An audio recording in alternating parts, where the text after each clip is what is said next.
Good evening. It's 5:30. I'd like to call the March 22nd, 2022 Richland School District School Board meeting to order. May I please have a motion to go into executive session? Madam Chair, Ms. Mackey, I move to convene an executive session for the purpose of student appeals and breach of contract. is there a second? Second by Dr. Cheryl Caution Parker. Any discussion? Seeing none, we'll take the vote. We'll do a hand vote. I'm not up electronically at this point.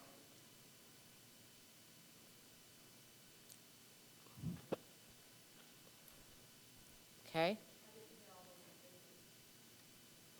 That's why the hands are up, if you're in favor. Motion passes unanimously. Moving into executive session. Good evening. May I please have a motion to come out of executive session? Madam Chair, Ms. Mackey, I move that the record reflect that we concluded executive session at 5:54 p.m. okay, thank you. Is there a second? Second by Dr. Cheryl Caution Parker. Any discussion? Seeing none, we'll take the vote. Is everybody up electronically? Okay, we'll do it electronically.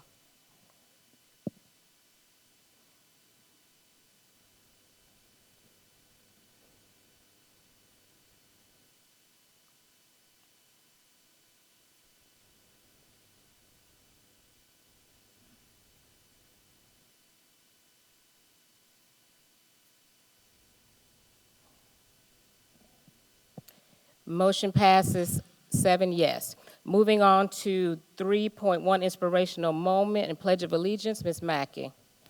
Thank you, Madam Chair. Tonight, our inspirational moment comes by way of Round Top Elementary.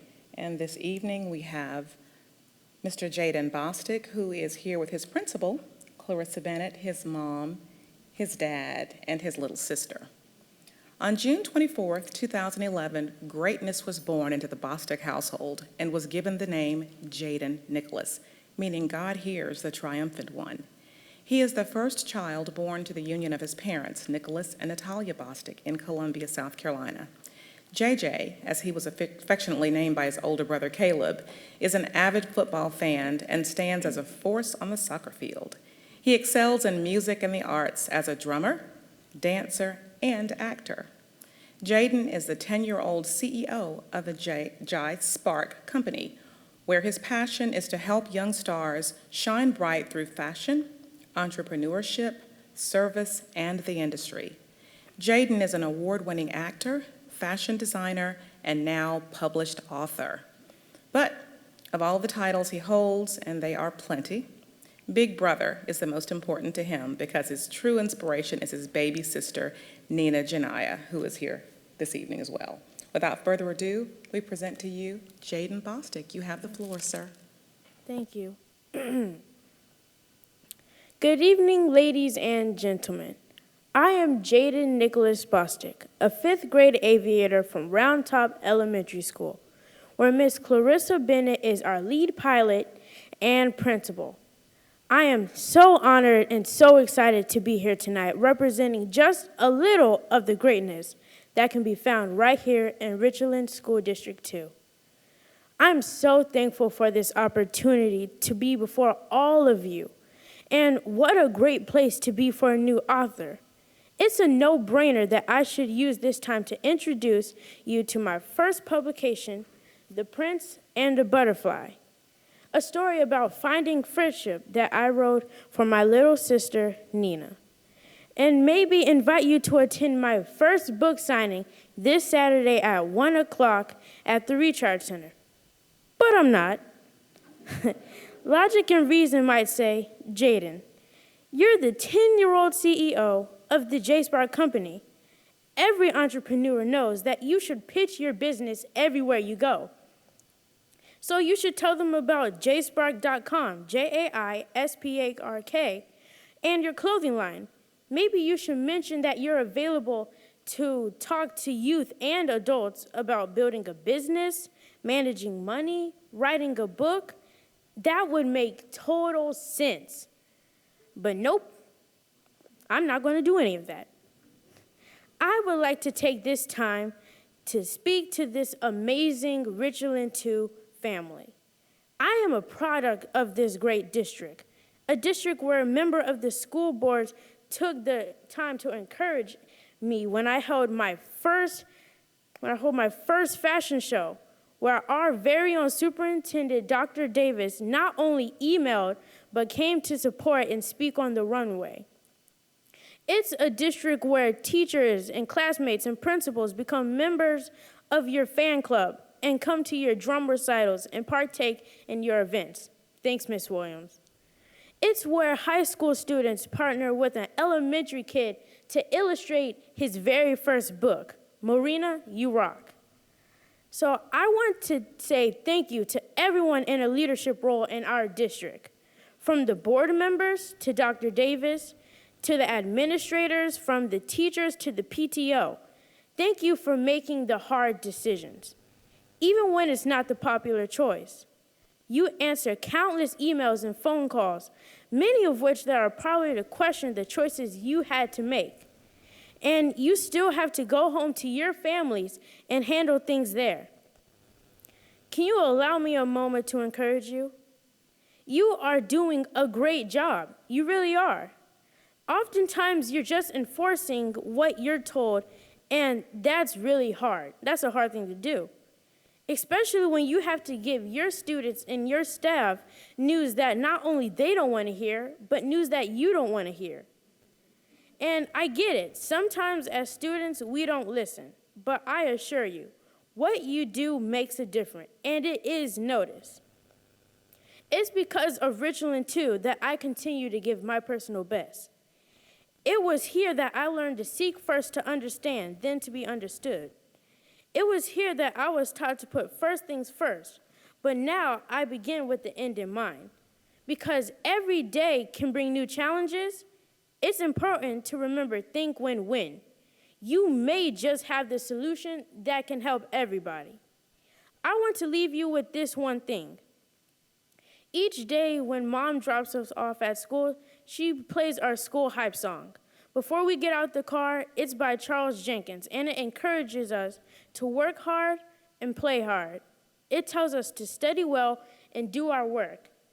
It encourages us to make our families proud and follow through, and make sure that we put God first and get everything done. This is a big list, and it is a lot. But after all that, the most important part of this song says, "You got this." So I'd like to close by saying to this great board and our fearless leader, Dr. Davis, to district personnel and administrators, to teachers, staff members, and other students like me, to parents and the community, and to everyone who sees this, I say, work hard, play hard, study well, do your work, make us proud, God first, follow through, and get it done.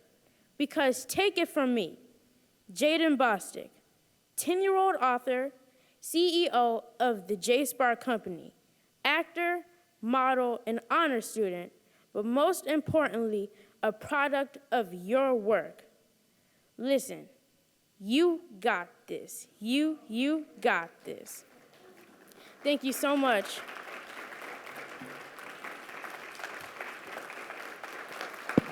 Jaden, don't go anywhere. Jaden, I am so proud of you. That sounded like a valedictorian speech.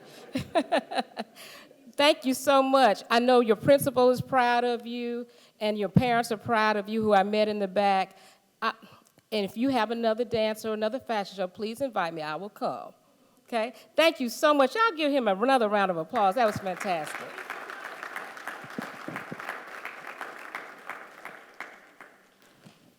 Before we go into the Pledge of Allegiance, I would say that anyone coming after Mr. Bostic tonight has a tough act to follow, but I won't say that. If you'd please stand and join me at this time for the Pledge of Allegiance. I pledge allegiance to the flag of the United States of America and to the republic for which it stands, one nation, under God, indivisible, with liberty and justice for all.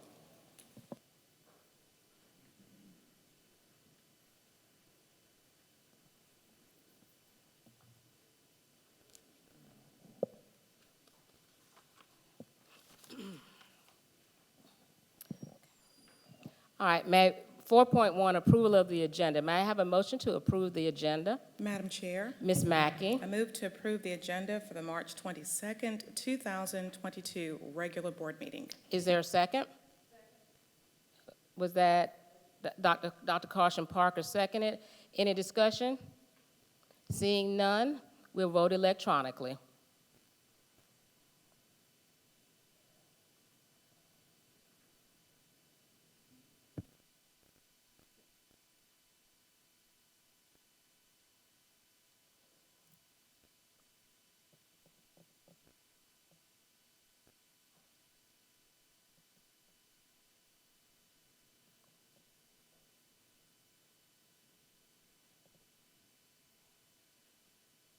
Motion passes 6 yes, 1 no. Moving on to 5.1, approval of the consent agenda. May I have a motion for the approval of the consent agenda? Madam Chair, Ms. Agostini, I'd like to pull 5.5, ratification of personnel for 2022, 2023 from the consent agenda, please. okay. All right. Any other discussion? You need a second? It There's doesn't need a no second. second. Doesn't need a second. Any other discussion? Okay. All right, let's move on. Madam Back- Chair. I'm Yes. sorry, we need a motion to approve the consent agenda, though. Yeah, I was going Non-se- back to that. Yeah. Give me a second, I'm coming. So we'll go back to the approval of the consent agenda. I need a motion, please.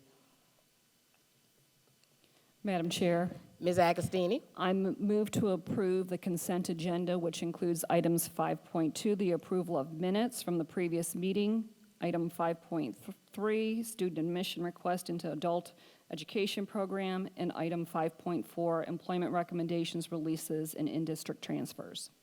okay, is there a second? Second by Dr. Scott. Any discussion?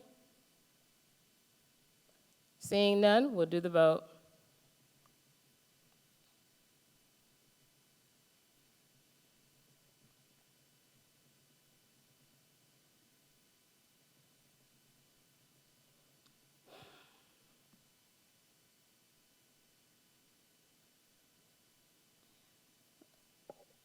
Madam Chair, Ms. Agostini? I'm reading the pop-up, and do we need to specify in the minutes items 5.2, 5.3, and 5.4 so it's not misleading for item 5.5? I think that would be advantageous, Ms. Agostini. We'll do so. Can you correct that, Christine? Thank you. Thank you, Ms. Agostini.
But thank you. It is there, Ms. Christine?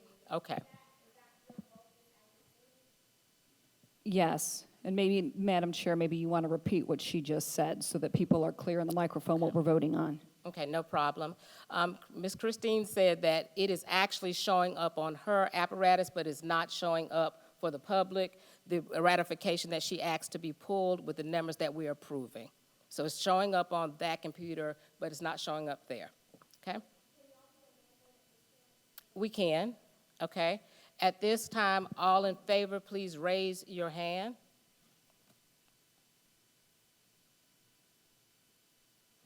All opposed? Motion passes. Okay? So then we have to go to, okay, that's with that. Okay. There we go.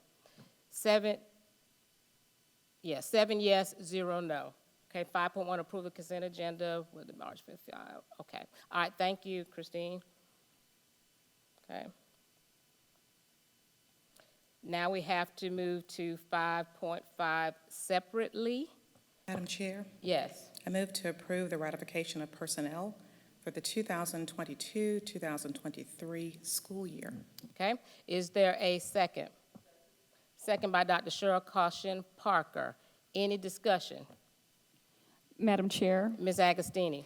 I'd like clarification on who was included in this list. Dr. Davis. The ratification of personnel is an action given by the board, giving formal consent to a contract or agreement. So what you see before you, which is something we do annually, as long as I've been a member of the school district, is that we're asking for the board to approve us the opportunity to offer contracts to our employees for the following school year. Right. And so everyone on the list is individuals who will be offered a contract for the upcoming school year. This list is not complete. As we stated, we sent to the board, I believe, in a board brief last week that we would do this in 3 installments. So we'll have 3 different ratifications of personnel, this just being the first of those 3. That's our anticipated 3 installments of the ratification of personnel for the 22-23 school year. Thank you, Dr. Davis. Any other discussion? Okay. Seeing none, we'll talk for the vote electronically. Is everybody up still? Okay. Okay, you have to do a hand vote on this one? Okay. Okay, hand vote. All in favor, raise your hand. Okay, motion passes 7-0. Okay, moving on to 6.1, public participation. Before we move on, I'm going to read what I always read before we start public participation, which is our policy about public participation.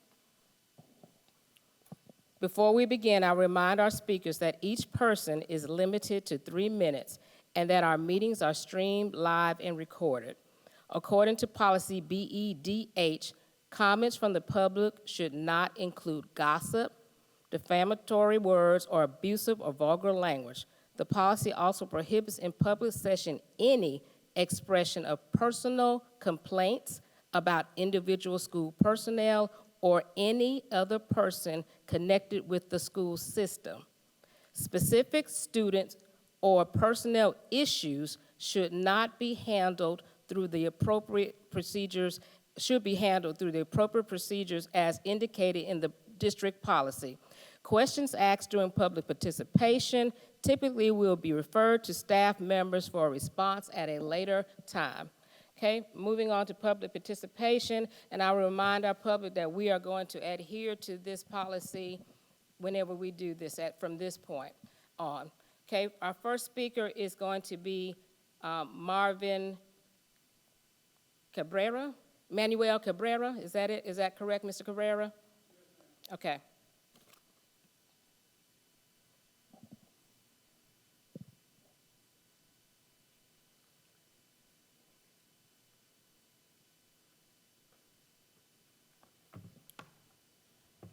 Good evening, Dr. Davis, board members. This is my second time here. I was here 2 weeks ago, and I'm following up on the initial request for a waiver to the current policy for the Cope Bridge and Sterling Pond subdivision in order to have a bus to safely transport our children to and from the Blythewood Middle School. I did receive feedback. I did receive email. And again, in keeping with the ground rules, we will not name names and we will not address people specific. But I will tell you that the long email that I received, the bottom line was a no. What they have determined is that the current process in going in between and behind the homeowner property lines is a safe practice. and that by having a school crossing guard on the other end provides a safe passage for those children. So today I'm here inviting you, Dr. Davis, and the board members to come out. Allow me to show you what has been deemed safe and is an acceptable practice for our children to get to and from the school. They have never accounted for inclement weather, the potential for hazardous conditions, like I mentioned before about snakes. And in that email, it was also determined that it is the homeowners association's responsibility to maintain that wooded area. So as the board president, I've already proposed to the community as well as the other board members that we close off that passageway, because we're not talking about a completely open access. It is a portion of a fence line that was removed in order to allow a walkway for those children. We could simply replace that fence and eliminate that option altogether, which will result in the children having to go on the main road, which is Rama Pond Road, and use the Long Town Road intersection, which actually provides a pedestrian crosswalk, a red light, and the safety for those children to safely cross. A lot of folks would say that I'm here because there's some benefit to me. I will tell you that I live actually on that main road, and so a bus service is provided. My children are not affected, but as president of the community, I am here for the people, representing the people. And as elected official, a lot of times the mission statement has always been the safety and the welfare of children. So in keeping with that, I ask, again, inviting you to please come out, see what I'm talking about, because I completely disagree with that assessment that was made. I served 20 years in the military, and never once was I allowed to tell my superiors, no or I can't. I always had to get to a yes. The email that I received is simply telling me no. While it was a long email with, a history of information, the bottom line is they're simply saying no. There has to be a way. The Long Cove subdivision, which actually has an access point to ours, has bus support. Thank you, I Mr. understand that I'm over Cabrera. my time. Thank you, Mr. Cabrera. I appreciate you. Okay. Next, we will have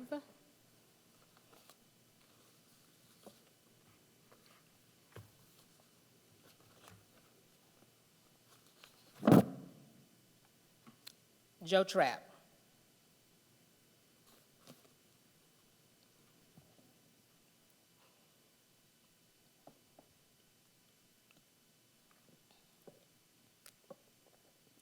Good evening, everyone, and I appreciate this opportunity to share a concern. And I'm not complaining. This is a genuine concern I have about a policy that is going to be voted on tonight. It's policy KE, Public Concerns and Complaints. And some of the language in this policy, or this proposal, quite honestly, it is not clear, and perhaps I'm making some incorrect conclusions. If I am, I would appreciate maybe later in the evening some clarification on these matters. One of the things it says in the proposed policy change says if a complaint cannot be resolved directly, a process will be made available for review at progressively higher levels as follows. It then lists 5 levels of authority, starting with teachers and ending with the board. According to this statement, the board is the final level to review a complaint. Yet in the next paragraph we read, quote, if the board decides to hear the issue, end quote. How can the board be part of the review process if it can decide not to hear a complaint? These two concepts are incompatible. Of a greater concern is who decides if the board will hear the issue. Will it be only one board member or all of the board? Again, that isn't clear. Will this decision be made in a board meeting? One of the final statements I'd like to read says, quote, otherwise the superintendent's decision on the issue is final, end quote. If the board can decide to not hear a complaint, then the public could be kept in the dark about issues. I would assume the paragraph on defaming a staff member is intended to frighten someone with a complaint to prevent them from going public through the media or the press. The review process will likely end with the superintendent's office. If anyone feels that they have been treated unfairly by the district, their opportunity to have a public hearing will cease to exist if the board will not hear their complaint, because the board meeting is the only publicly conducted assembly. Regardless of the possibilities this policy would allow, it would not be worded the way it is if the author didn't plan to limit the rights of patrons, as we're called in the policy, to appeal to the board. I would ask that you, as you decide to vote on this tonight, that you would postpone that and try to work on some of this wording so it's a little clearer and that we are protected as members of the community and given the right to complain about things. Thank you. Okay, thank you, Mr. Trapp. Our next speaker will be Larry Smalls.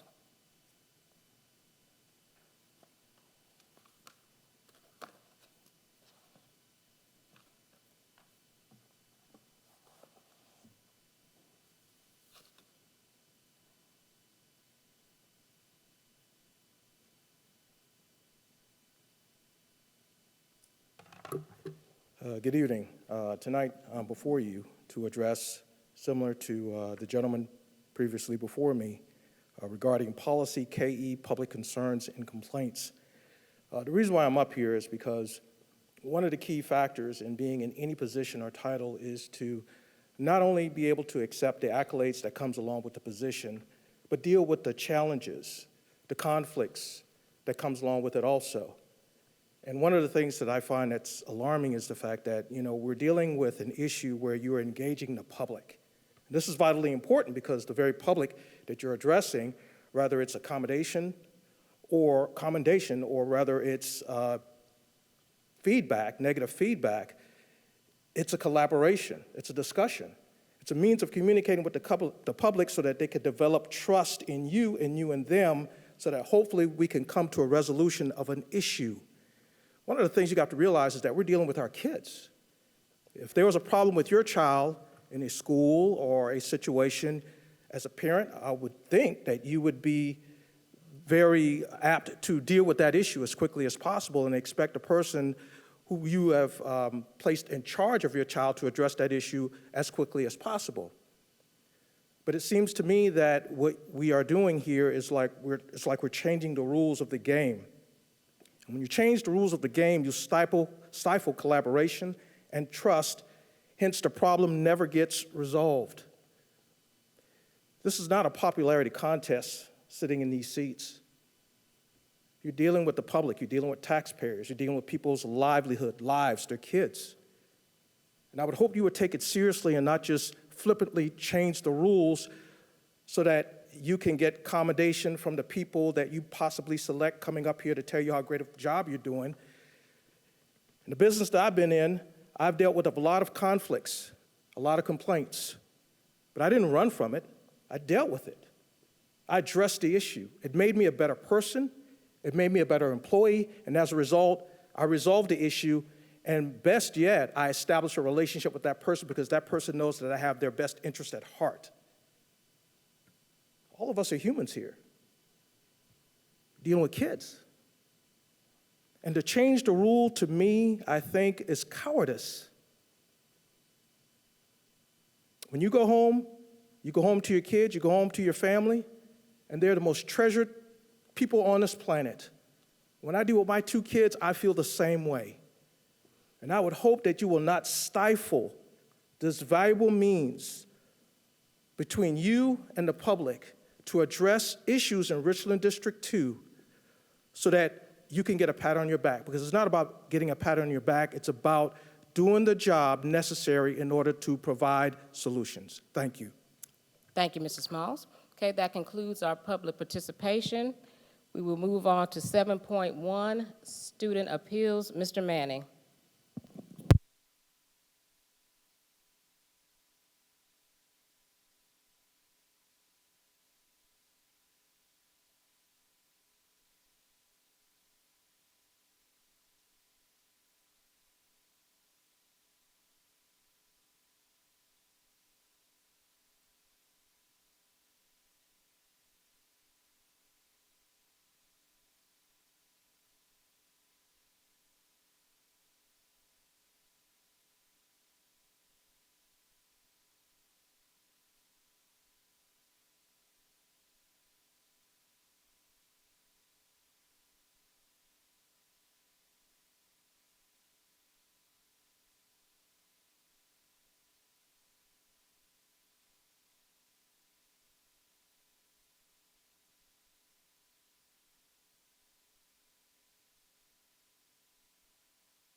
Testing.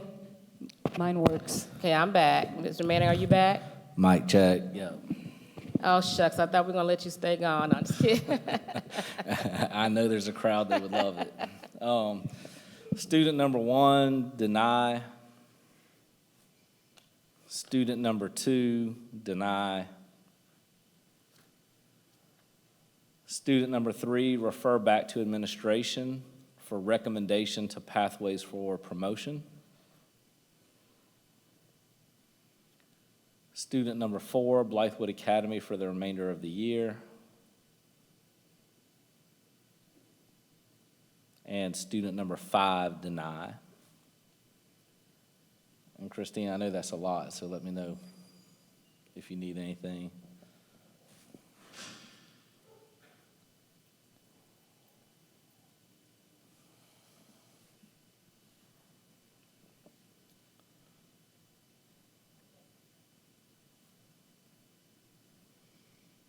You got it?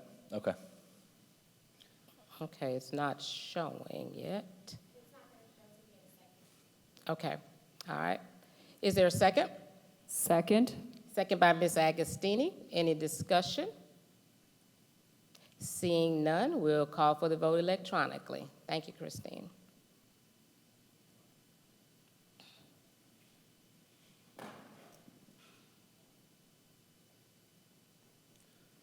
Can you, Christine, if you don't mind, student number 4, Blythewood Academy, just make sure that's the rest of the remainder of the year.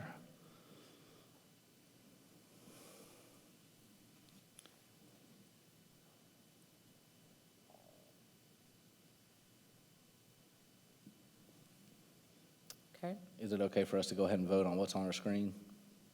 Okay. all right.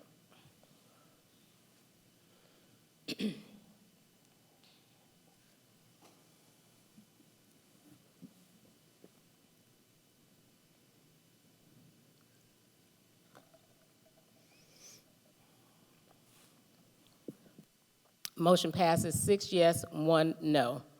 Moving on to 7.2, breach of contract. Mr. Manning.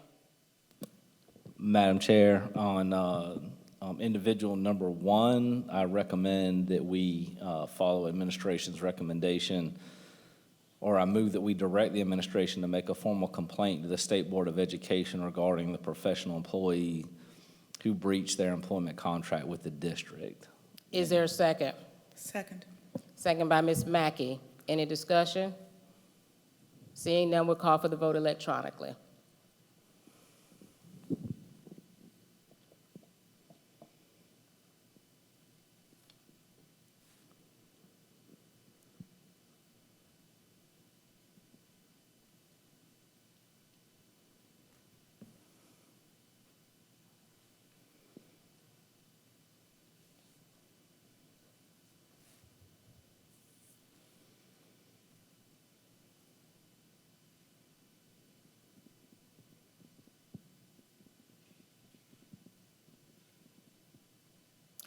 Motion passes 4 yes, 2 no, 1 abstain. Mr. Manning. Madam Chair, for individual number 2, I move that we direct administration to make a formal complaint to the State Board of Education regarding the professional employee who breached their employment contract with the district. Okay, is there a second? Second by Dr. Cheryl Caution Parker. Any discussion? Seeing none, we'll call for the vote electronically.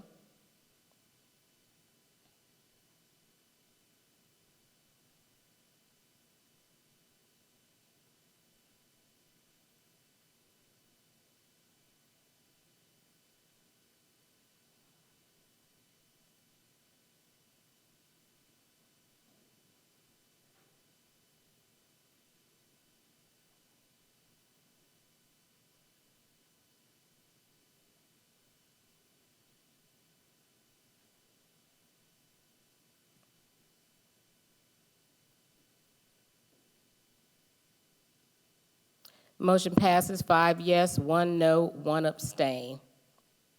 Okay. Moving on to 8.1, unfinished business action requested, approval of the 2023-2024 school calendar. Dr. Davis. Madam Chair, members of the board, administration has presented before you the 23-24 approval, 23-24 school year calendar, and we're asking for your approval. Okay, is there a motion to approve the calendar? Madam Chair.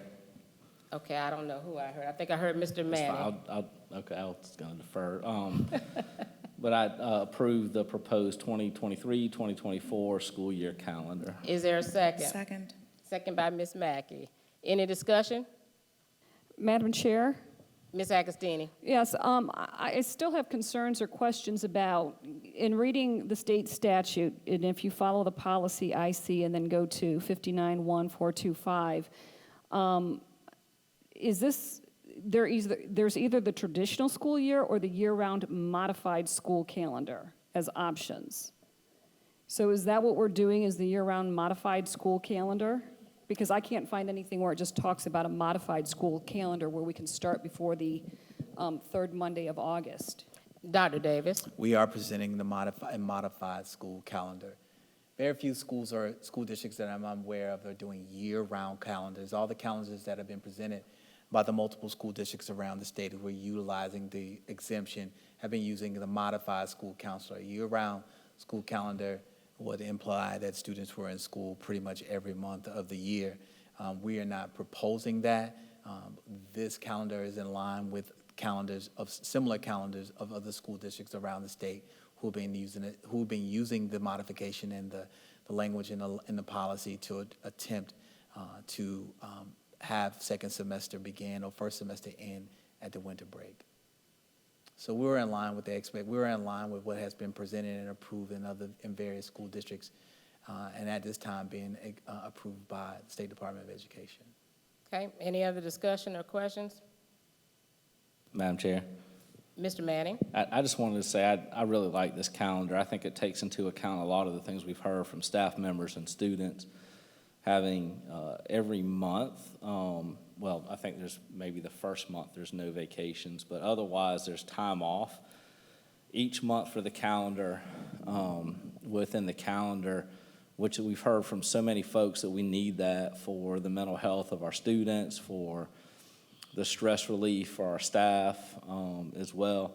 I think it's very beneficial to the community as a whole.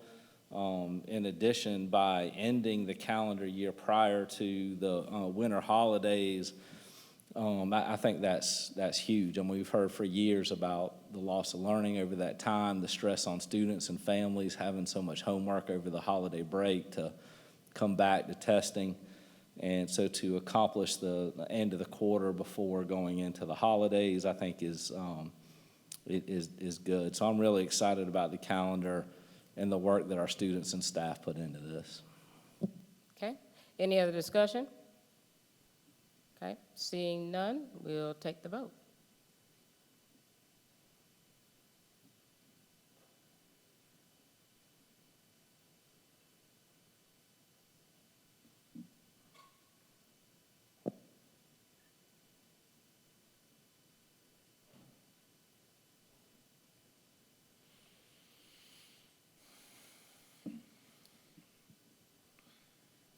Motion passes 7-0.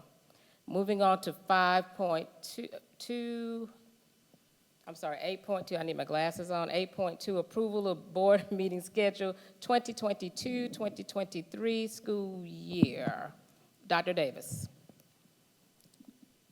Or anything you want to say about that, Dr. Davis? Just, Madam Chair, we're presenting to you the recommendations for the board meeting schedule for the 22-23 school year, asking for your approval of said schedule. Okay. Do I have a motion to approve? Madam Chair, Ms. Mackey? I move to approve the board meeting schedule for the 2022-2023 school year. Is there a second? Second by Dr. Cheryl Caution Parker. Any discussion? Madam Chair, Dr. Scott. just two questions for clarification mainly. On November 18th, 2022, we have a special call meeting on a Friday. Clarification on that. Dr. Davis. That's a proposed schedule for that special call board meeting. Again, board members have the ability, you all have the liberty to. Tied to the election, thank you. Okay. Okay. No, I remember, yes, thank you. It's tied to the election, and so Okay. if there needs to be a special call meeting for the purpose of doing the, if we, I won't say induct, but to swear in Okay. board members, we'll have time to do that and not do it during that upcoming board meeting. Okay, thank you for that clarification. And Thank you for that last one- reminder, Libby. And last one, February 3rd, the winter retreat. That's also on a Friday. So that's just an open space in case we need that, or? No, ma'am, that was my decision to ask the board for consideration not to have board retreats on the weekend when staff are off. Typically, we've worked the entire week, and from my experience as a board member on multiple boards, if I have to attend a retreat for, I won't say the names of the boards, but I typically have to go in during the weekday. They don't have retreats on the weekend. It gives our staff an opportunity to be off and enjoy their weekends as well. And I totally agree with that. I think just in the future, I think when we're talking about a winter retreat or any retreat, especially since it's a board retreat, I'd love to get feedback from the board, the entire board, so we can come up with a date rather than the superintendent and his cabinet come up for a date for us as a board for a retreat. So just moving forward. And yes, ma'am, just as a response to that, we did present this information to the board at the last board meeting and asked for input regarding the dates. I think those dates were vacant at that time, if I'm not mistaken. I think we were directed to come back with the dates because we left them vacant and we had question marks by them for input at the last board meeting. We received no input as of what dates would be preferable from the board as a whole, and so we filled in those blanks and brought those dates back to you all. And we voted on February 3rd? No, ma'am. Oh. On February, on the last board meeting 2 weeks ago, those dates I don't think were complete. Right. We had some placeholders, and it was mentioned in the conversation that maybe they should be on Saturday versus being on Friday. There was no input, no vote, no motion to change the date to this date to that date. So we had to bring back this schedule to you all Okay. for approval, and therefore we did that. Okay. Yes, ma'am. Thank Madam you. Chair, Ms. Agostini. to be clear on that, actually, the retreats were included. It was the workshops that were question marks. Thank you. And at this time, I would say that if the board doesn't, as a whole, this is an opportunity, if the Saturday dates don't, that Friday date don't work, the board has to, this is a time for discussion to make a motion to change February 3rd to another date, if that date best fits the board's schedule. Thank you, Ms. Agostini, for that correction. Madam Chair, Thank you. Thank you. I'm sorry. Yes, Ms. Mackey. I was just going to say that I'm fine with the proposed dates that we have before us. Okay, any other discussion? Madam Chair, Dr. Scott? I just think we can have more of a discussion, I guess, closer to that time, February, and we can just leave it on the calendar as is until we get closer to that time. Yes, ma'am. Okay, any other discussion? Madam Chair, Mr. Manning? I just want to make sure that if we do that, that we remember that we stated that, because often we get close to meetings and we move dates, and then we have complaints from other board members that they had it on their calendar and they're unavailable any other dates in that near time frame. And so I hear the issue that administration, I hear this often, administration's driving the board, but administration put dates out there last time. We had 2 weeks to provide feedback, raise questions, change things. I'm fine with moving the meeting as we get closer, but again, I just want to remind this board that we are asking administration to do that, to leave it with the idea it would be moved, so that then when we have board members complain about moving meetings, that we remember we asked for that to happen. Okay, thank you, Mr. Manning. Any other discussion? Yeah, Madam Chair, Ms. Agostini? and I happen to be one of those who's a planner, so I'm happy to approve this if we're going to stick with these days. But I don't want us to come back in 3 months and change. Okay, any other discussion? Madam Chair, I think we Mr. have Manning? conflicting statements here. We have one board member who says put it on there, we can move it, one who says if we vote on this, we're not moving it. And that's for us as a group and for administration, because they're often the ones that get caught up in the crossfire when things get changed. I think that's very unclear as to what we're asking. I, for one, am fine with the dates, and if they need to change, we change them because things happen, things come up. I mean, I don't think that anybody ever has a calendar that they put something on that nothing changes on that calendar throughout the year. I think that's an unreasonable expectation. Okay. So I'm fine with what Dr. Scott has asked for, that we put it on there, and as we get closer, we adjust as necessary. Okay. Any other discussion? Okay. Seeing none, we'll call for the vote.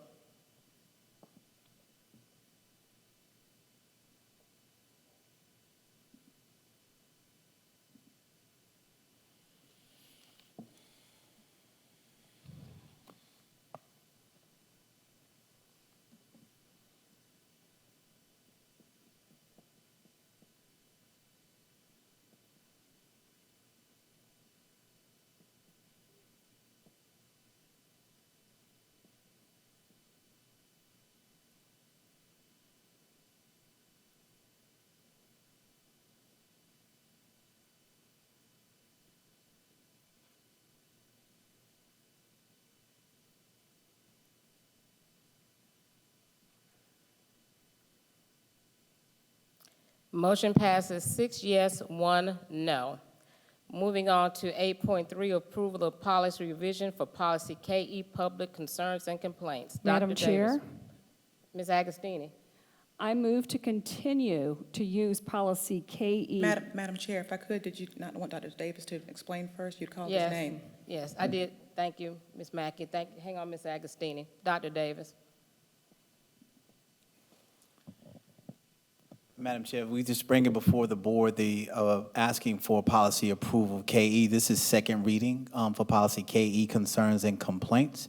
The first reading happened at the first board meeting in the month of March, asking the board to approve the policy revisions as shared with us by the School Boards Association, who has updated this policy since 2018.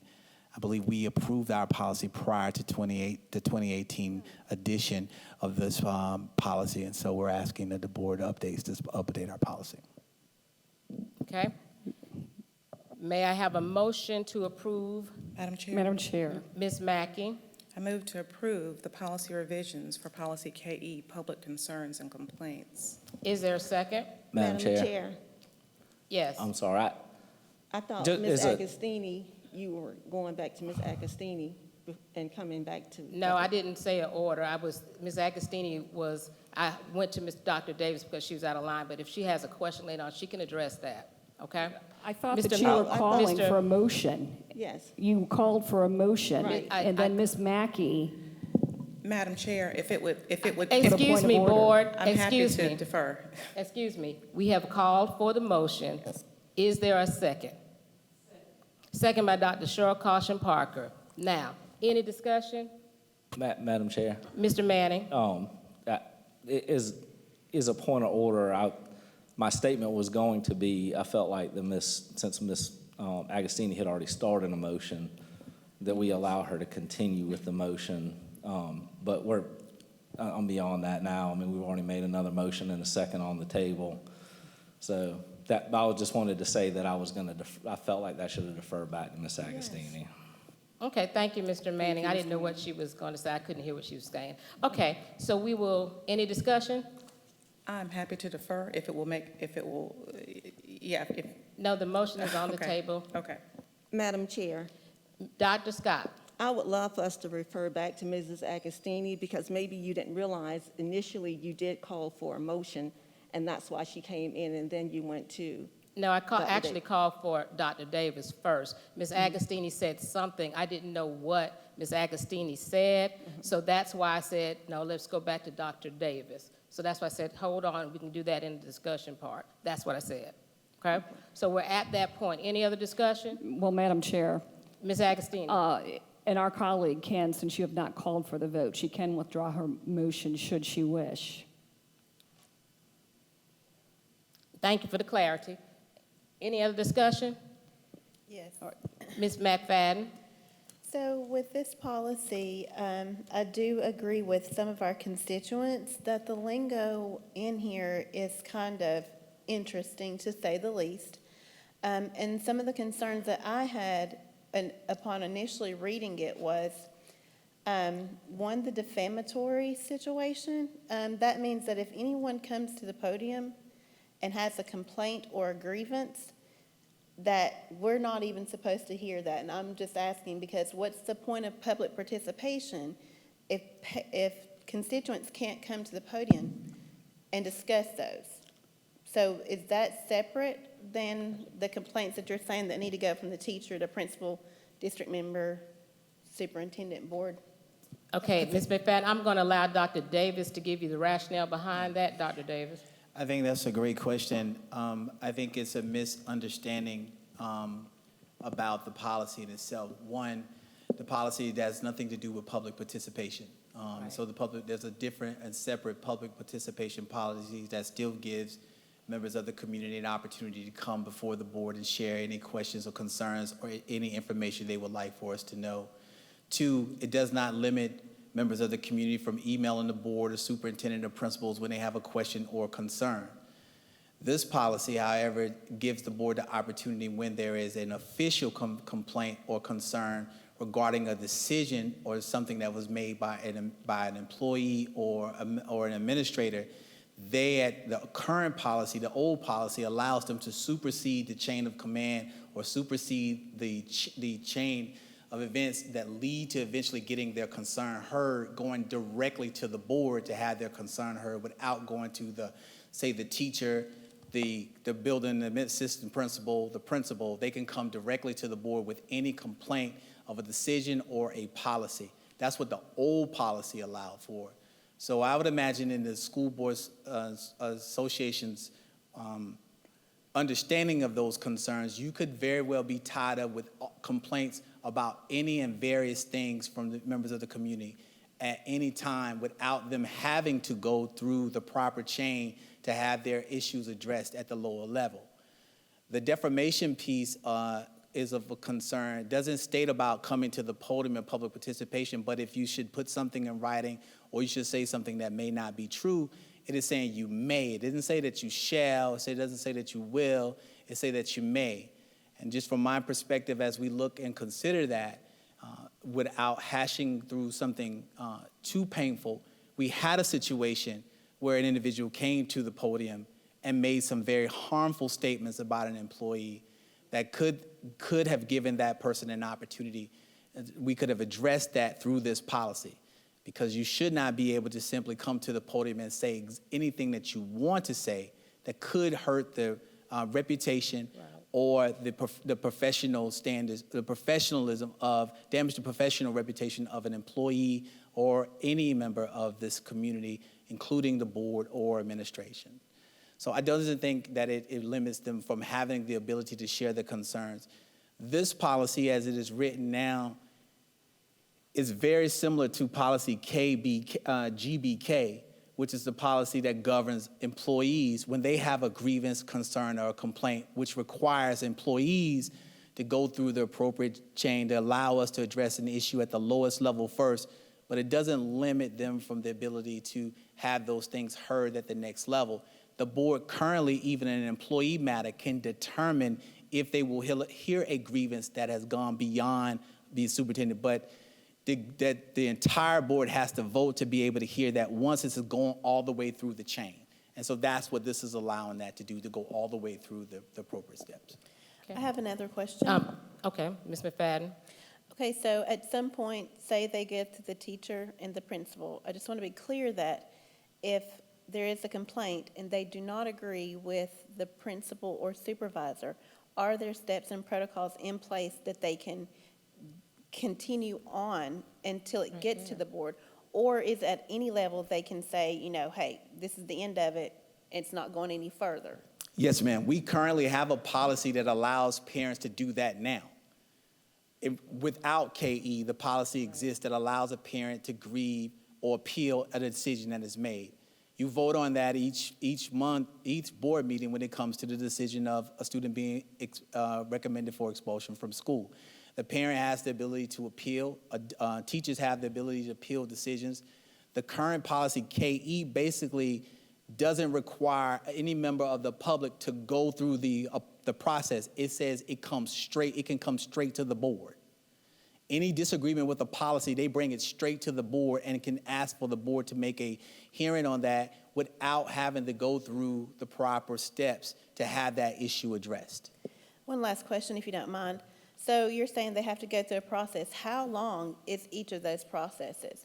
If it goes to appeals for the teacher and staff, is it 5 days or 24 hours? Because if we're talking each of those individual steps and it's 5 days to each step, it's a good month, 2 months before the situation can be resolved. And I don't know if that's normal or typical, so I'm just curious, how long is that? Currently, according to policy in our grievance process, we have 10 days to hear a grievance of an employee or even a parent's concern or grievance. We have 10 days to hear that at the next level. Of course, we work to try to hear that grievance prior to that or the concern prior to the 10-day period, but we have up to 10 days to make that happen. That's not an unrealistic amount of time considering all the other aspects of what are going on in the school district. Okay. Any other discussion? Dr. Scott, did you still want to be recognized? Yes. Dr. Scott. Thank you. I do have just a few questions. Actually, maybe about a week and a half ago, I reached out to Scott Price, who is, I guess his title is the CEO of the South Carolina School Board Association, because I wanted clarity on this policy. And he gave me some clarity to it. But I guess my questions and concerns are, when we get these policies from the school board, South Carolina School Board Association, we don't have to agree with them and we don't have to support these policies because a lot of times, and many of them, they're not educators. They're not parents in our district, because I can only speak for our district. So I don't want the South Carolina School Boards Association to create policies. We are the policy makers. So I want that to be in the realm of the school board and the superintendent to look at their recommendations and then see what works best for Richland School District 2. And looking at this policy, I don't think this is in the best interest of our community, of our teachers, the school board members, or the community, as I stated before. Because when we're talking about, and Dr. Davis, you gave some clarity on the defamation piece, but since we have these other policies, I'm wondering, why is it necessary to add this to this policy? And then really, I'm mainly concerned with the last part of that, where it says that the board is not obligated to address the complaint. If the board decides to hear the issue, the board's decision is final. Otherwise, the superintendent's decision on the issue is final. The board would not hear complaints which have not been reviewed through appropriate administrative channels. And that concerns me because we are elected officials. The public and the parents actually are the reason why we're sitting here. And I know, including myself, many of us, when we're campaigning because we want to be a voice for the community. We want to be a voice for parents. We want to be a voice for equity. We want to be a voice for integrity. And we have all these great campaign slogans that we want to be. But once we get here, we're not what we say we want to be. We become someone totally different. So it concerns me with this because since I've been on this board, everyone knows I'm going to respond to every email that comes to me, whether it's a complaint, whether it's a compliment, whether it's something that they're not happy with. It doesn't matter to me because we're here because of the public. And I just think that when we're trying to take away the right of the people who have placed us here, I have an issue with that. I know, Dr. Davis, you mentioned earlier about the fact that, someone has a grievance, it goes through the proper channel, and then it comes to the board. You're absolutely correct about that. But if you can recall a few board meetings back, I stated the fact that, yes, it can go through the proper procedure, but once it gets to this board, we will vote, and I'm not even going to include myself in we will vote.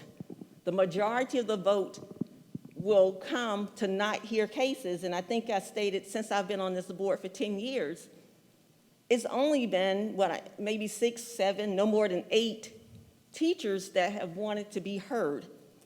And the board denied hearing those cases.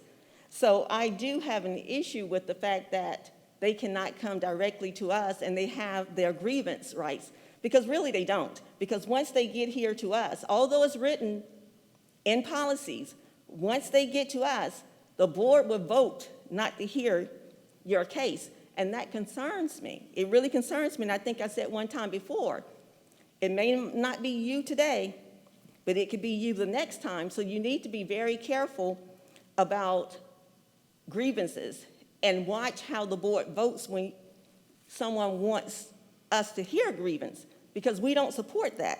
So with this policy, it does not indicate whether, when the board votes on it, whether it has to be the entire board to say, yes, we can hear it, or whether it's not.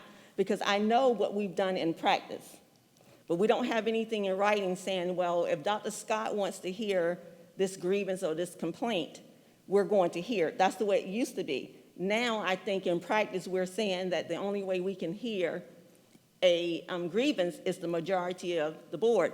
So what I would like for us to do is go back and revisit this policy and have time to discuss it as a board, because we have not gotten together as a board to have the discussion. We've had it here. And I think as a board, if we go back and talk about it, we're able to just kind of work out some of these kinks that's in here. And then lastly, I'm going to say, regardless of what this policy says, I was elected by the people, so any complaint that you have or any compliment that you have, I'm going to take it seriously and not just during campaign season. Thank you. I would just for clarification again, I want to state for the record, and for those who are listening, that this policy doesn't stop a member of the community from having a complaint. It does not limit a member from the community from expressing a concern. The members of the community still have the avenue of addressing or expressing their concerns or complaints to board members via email or phone calls, as they have always and continue to do to this day. At that moment, when a complaint is shared with a member of the board by a member of the community, the board's responsibility at that time is to refer that complaint to the office of the superintendent. We have policies in place for grievances or issues that may arise if a parent disagrees with an action that may have been taken by an administrator. But the policies that we have in place requires a parent to go through the chain of command. The current policy we have now for KE allows the person to skip the chain of command and bring the grievance directly to the board. Oftentimes, from my perspective, that compromises the board to be able to hear something without having all the information presented to them from both sides of the party. So this policy doesn't allow the board to listen to that. The other policy does. The other practices will allow us to be able to present you with a record of our work of trying to address the issue before it gets to you. But when you read the current KE policy, the complaints, it states that the complaints to one or more board members against any action of the employee or of the district or against an administrative rule or board policy will be referred to the superintendent. If the matter cannot be resolved satisfactorily by the superintendent, the complainant may register the complaint and write into the board chair, setting forth the facts as which the complaint is based, which means if there's something that happens at a school, that person doesn't have to address it at the school. They can bring it directly to the superintendent, and then I have to make a decision on it and then bring it to you. It takes everybody else out of the chain of command, which is not an effective way for us to address an issue and is in conflict with our other policies of having those step-by-step measures so that we can gain the proper, and my recommendation would be if this policy remained the way that it is, and from my experience as superintendent here, we've only had this policy brought up one time, and it's when we brought it to attention of one constituent who is now attempting to use it multiple times to inundate the work. But if we continue to have a policy like this and not follow the recommendation of the School Board Association, which most of the policies that we have are from the recommendations of the school board. We presented this policy to the board 2 weeks ago. There was no input from the community regarding this policy until today. We received 2 emails today before this board meeting about this policy, but for 2 weeks after presenting the first reading, there was no comment from members of the board, nor were there comments from members of the public about concerns about this policy at that time. My recommendation would be if we do not adopt this policy, then we would need to set aside board time or a separate time just to hear complaints of all parents, because they will stop going to the principal. That's right. They will stop going to the assistant principal. They will stop going to, we could no longer then refer a complaint back down through the chain. Then we would just have to hear those complaints, and it takes everybody else out of the process. And I think it erodes the relationship that is built when principals and administrators and teachers are able to have conversations to resolve conflicts or misunderstandings at the school level in the classrooms. Okay, Mr. Manning, I think you were next. Madam Chair, I think, it's interesting, in our last training, or one of our trainings with Ms. Guthridge, there was the discussion that sometimes conflict comes out of oversimplification of issues. And I think some of the statements that have been made tonight about this policy oversimplify. I heard a parent earlier talk about the fact that they resolve issues in their business. And I can imagine if that individual no longer was allowed to resolve issues because every issue that came up went straight to the board, skipped over the employees in the middle and went straight to their board, what kind of lack of efficiency and business processes would be undermined in that case? And it's the same for us. Why have a superintendent and principals if everything's going to come to us?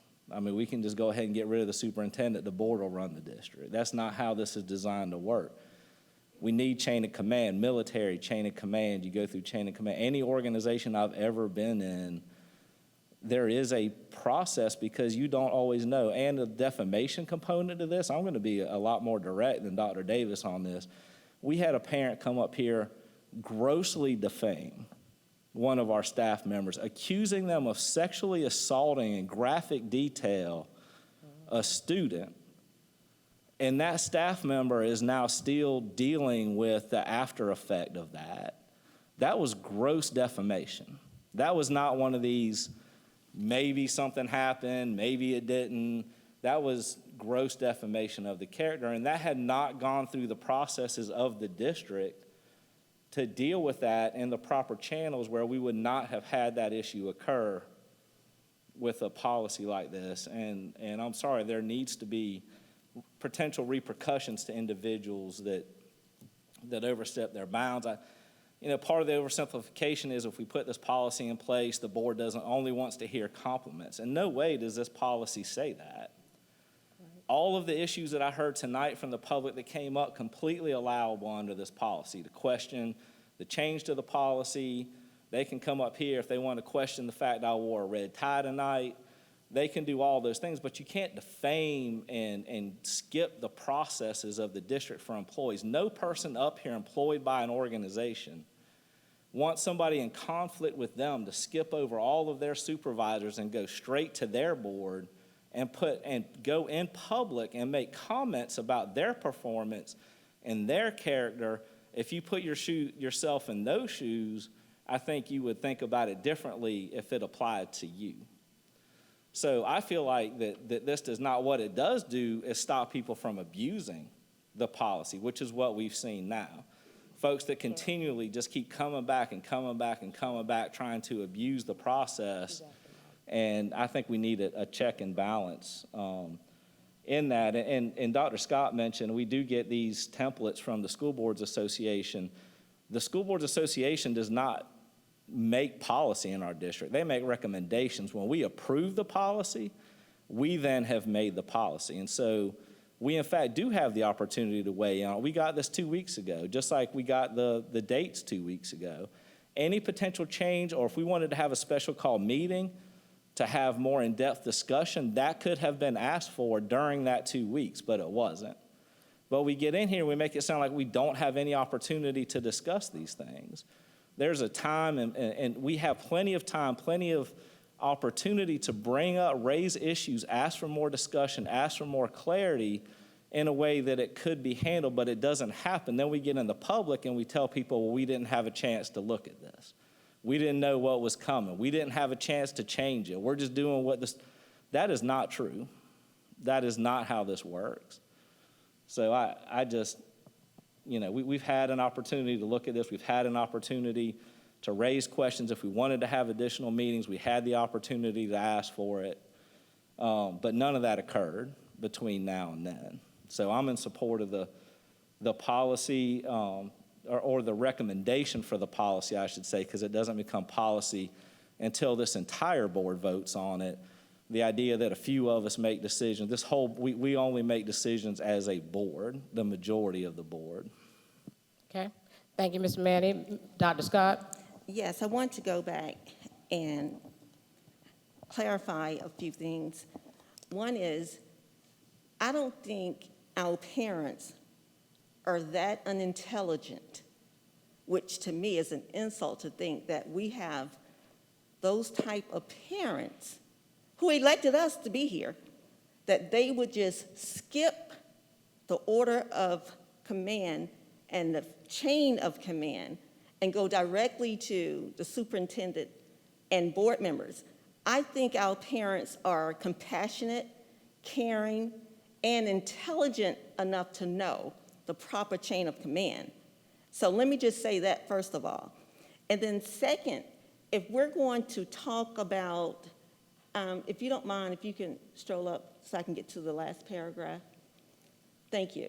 When we're talking about the concerns and complaints, I guess my question would be, if this passes and when we get those complaints, will it be shared back with the board members? Because I know many times we have gotten complaints and we have passed them on and we don't get a response back as to what actually happened, was it resolved, how it was resolved, or any of that. So would that also be included in this to say that once we receive complaints and we share that with the proper chain of command, that that person will report back to the board how that complaint was resolved? And then thirdly, I just want to go back to the South Carolina School Boards Association. Again, their policies are recommendations, and I understand that, but sometimes we look at it as this is what we should do because it came from the School Board Association. One thing I want the public to know, and for the record, is anytime the School Board Association make these recommendations, I would like to know who they're talking with, because I don't ever get an email asking what's your opinion, what's your thought, or every district go to your board members, have this discussion, and then come back and give us a final answer on what your board decided for us to do. And then lastly, I'm going to say once again, we talk about our elected official, House members and Senate not being sensitive and not being educators and making policies for us as educators or parents. Well, that's what the School Board Association does. They're not educators. The majority of them are not educators. So why are they making policies for us and we're not making recommendations that will fit the needs of our community? Thank you. Dr. Cheryl Caution Parker? I just want to see a couple of things. There are parents that will bypass everybody and go straight to the deputy superintendent with complaints, or will go straight to the superintendent. And a lot of times it's understandable. You know, you're talking about, someone's child, you're talking about someone's heart. And we have to keep that in mind. Those of us that have children, we understand that. You've got to understand that. And sometimes those things do happen. Now, as deputy superintendent for 16 years, I was always getting some complaints from parents about something that happened at the school. My first question always was, have you talked with the teacher? Have you talked with the principal? No, I am just so upset. Now, 9 times out of 10, that's how it gets here. That's how it comes straight here. People are upset, and you have to calm them down and let them take them back and make them go through this step-by-step process. Because if you skip that, you're violating someone's due process rights, and that's legal action. That's a lawsuit. That's legal action. So you have to be very careful about that. The second thing is with the School Boards Association, a lot of their policies are based on state and federal laws. We have to take them. Where are we going to get the information? Where are you going to get all that from? That's why you have a school board association in every state in the United States of America. That's where all the information comes from. Not all the information, but a lot of the information. Those policies are mainly based on state, federal laws, and regulations. And yes, parents do bypass and go directly to the top, especially when it comes to their child and they want something done. It happens all the time, all the time. But once they calm down and you talk to them, they go back through the process, and a lot of parents find out very easily most things can be handled at the school level and don't even have to come to the district office. And as for employees, they have rights. They can come directly to the board, but what are we going to do? We're going to let them violate their own due process rights? File lawsuits? That's what you've got to think about. You've got to think about the legal aspect of it. And if you've not been in a position to deal with that on a day-to-day basis, it's very difficult sometimes to understand. Thank you. Thank you, Dr. Caution Parker. Ms. Agostini. Thank you, Madam Chair. Had I had the opportunity, I was going to make the motion to keep in place the policy issued on April 2019. And when you look at the policy and what has been practiced is, and it's written in multiple policies, if as a board member we get any complaint from the public, we are to refer it to the superintendent, who I've had enough experience to know he goes back to the teacher, the school, to deal with it and follow the chain of command. So I don't think we're actually bypassing it. I think when people reach out to a board member or the superintendent, a lot of times, well, at least when they reach out to me, they're using me as a resource, you know, explaining a problem or a situation and wanting to know how to get it resolved. And you say go back to the teacher or the administrator at the school, but I also forward the information to Dr. Davis to refer to. So I like the first policy that we have in place. It's very clear. I think some of the wording in the new proposed policy with the defamation is intimidating and may limit the rights or is questionable about, the First Amendment and stifle conversation. I also have concerns about going the 5 different steps of who you go speak to. If it's a parent who's been put on trespass notice and can't go to their kids', athletic events, they could miss a whole season by the time they get to the board for the board to hear it. So I am not in support of this new revision of this policy, KE, and I would like for us to continue to use the one issued on April 2019. Okay. Any other board comments? Madam Chair, Ms. Mackey. just to make a distinction, there is a difference between public participation and the ability to make a complaint. This policy has nothing to do with anyone's ability to, let me see some of the words, deal with challenges, conflicts, complaints, be flippant. It has nothing to do with that. People still have the right to complain. They still have the right to address concerns or adulation or whatever it was that's been said also this evening. This has nothing to do with removing the ability of a person to voice their concerns. It has to do with not having, with reference to what Mr. Manning said earlier, something comes straight to the board that has not had, that the people at the local level, and I say local level, I mean the schools, have had a chance to deal with. It was a heart-rending issue when we've had a parent come here and accuse an administrator of heinous things, and that administrator is still dealing with the defamation and the fallout of that. When had that parent had the right to field a complaint, but done so through the appropriate channels. Eventually, it may bubble up to the board, got that. But it has to do with being decent and in order and making sure that the appropriate people have the chance to deal and address with complaints or concerns before someone is wrongfully defamed publicly. Madam Chair? Was that you, Ms. McFadden? Yes. Ms. McFadden? So since the defamation of a district employee keeps coming up, I will address this situation. On that day, staff and the superintendent knew about that complaint. It happened the weekend before. If the board members had been contacted that this type of information was out, when the parent came to the podium, the board members would have known, and then the chair would have been able to stop that information.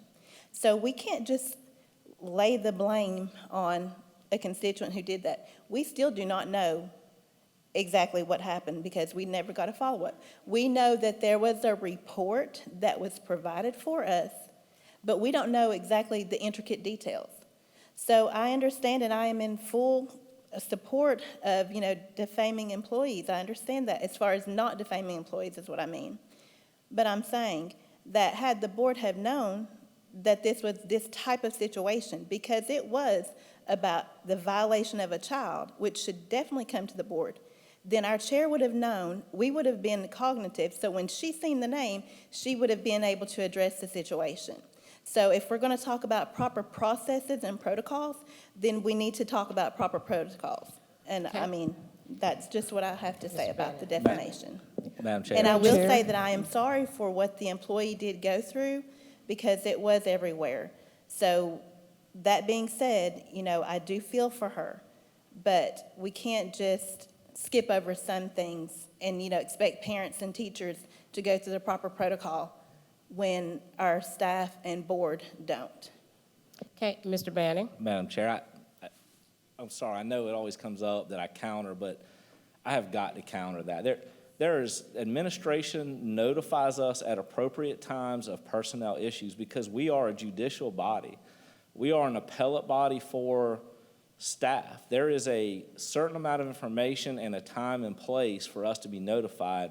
If they do not have the time or wherewithal, and it's not appropriate for them to tell us about every complaint about an employee. Yes, that is a huge concern that but we don't even know where in the process administration was on dealing with that issue, how much information they had, what they had collected at that time. So we do get notification from Dr. Davis appropriately about certain issues with employees and staff when they have the information, enough information to make us aware. And they also have to be careful how much they share and what they share, because we are a judicial body with appellate responsibilities. So that they can appeal back to us should they disagree with the decision of the superintendent, as Dr. Scott mentioned earlier. So it is a delicate balance. We are not running the district. Administration runs the district. We have judicial responsibilities that we cannot get involved in the day-to-day. So the fact that administration does not share enough information, I can promise you in my 11 years on this board, this administration shares more than any other administration that I have been part of. We get more information than I have ever received on test scores, going down into detail about different demographics, about information about what's going on within the district, the timeliness of the information that we get. Libby sends us regular communications. We get regular communications through our board briefs. Dr. Davis sends us regular information and lets us know when there are issues going on. So I absolutely counter the fact that administration was inappropriate in their actions in that case, or any other case that's similar to that. Okay. Madam Chair. Ms. Mackey? Madam Chair, just to raise a point, that was simply an example that we used here. And just to protect that administrator's reputation and not further drag her down in the mud, to sit here and say we don't know what happened, the parent publicly apologized and recanted their story. So that was only an example, but I just can't sit here and say that we don't know what happened when the parent publicly apologized for that. So I don't want that administrator to do further harm by leaving some nebulous implications as to not knowing what happened. She did not do what she was accused of doing, and the parent said that, so I just can't let that rest. Madam Chair, Ms. Agostini? call the vote, please. Okay. Any other board discussion? You would ask for a second if I called the vote. Oh, okay. Well, I have something to say before I do that, Ms. Agostini. I'm going to weigh in before I do that. You need to ask for a second because I made a motion. I'm going to, No, Ms. it's- Agostini. No, I'm that's going not how to- it works. I am going to Mr. wait. Manning, I'm not going to please. overtalk. I'm not going to overtalk. Ms. Agostini, I'm going to make a statement. I sit here and I have let everyone make a statement about the situation. I am going to make a statement, and then we will follow through with what you said. Thank you very much. At this point, I just want to, I'm sitting here, and and as the board chair, sometimes it's very hard to sit here and be neutral, which is what they really want you to do. And I've been listening back and forth to this particular discussion this evening. And I'm just going to say, for the record, I don't know any organization that runs without being sued or having issues that does not follow the chain of command. The military could not run without following the chain of command. No other a business cannot run without following the chain of command. These practices do not stifle, because I did not get on this board because I also take issue with it's sometimes said that we or they or you or this kind of thing, as if there's only specific people who care about the public's opinion or care about about parent concerns, and that's simply not true. I don't need anybody to speak for me. I'm not a we. I'm Teresa by myself. I listen to parents' complaints.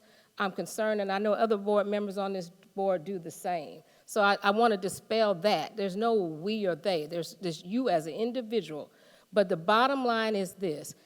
You all, we cannot, there have been situations where we've had these policies that we had in place previously been used to beat up and be abused and used as whipping boards. This policy tonight is a perfect example.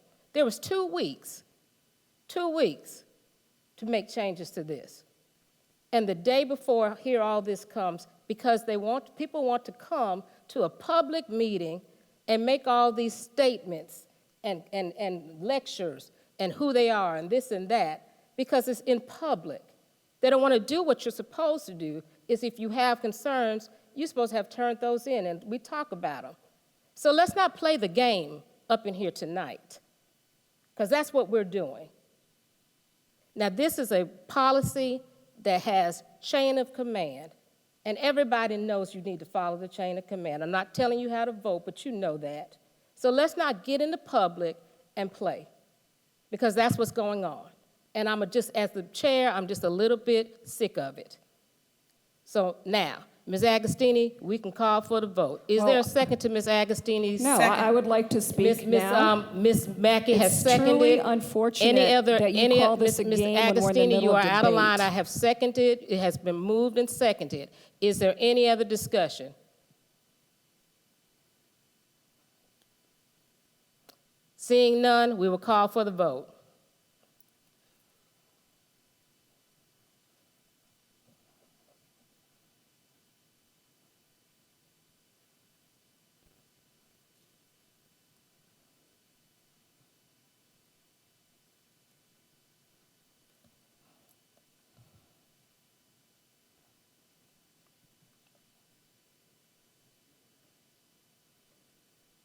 Motion passes 4 yes, 3 no.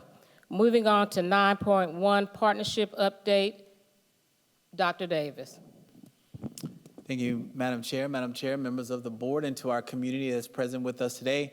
We have an update for a partnership update. And this partnership, as you can see, is with our food and service nutrition providers, Sodexo.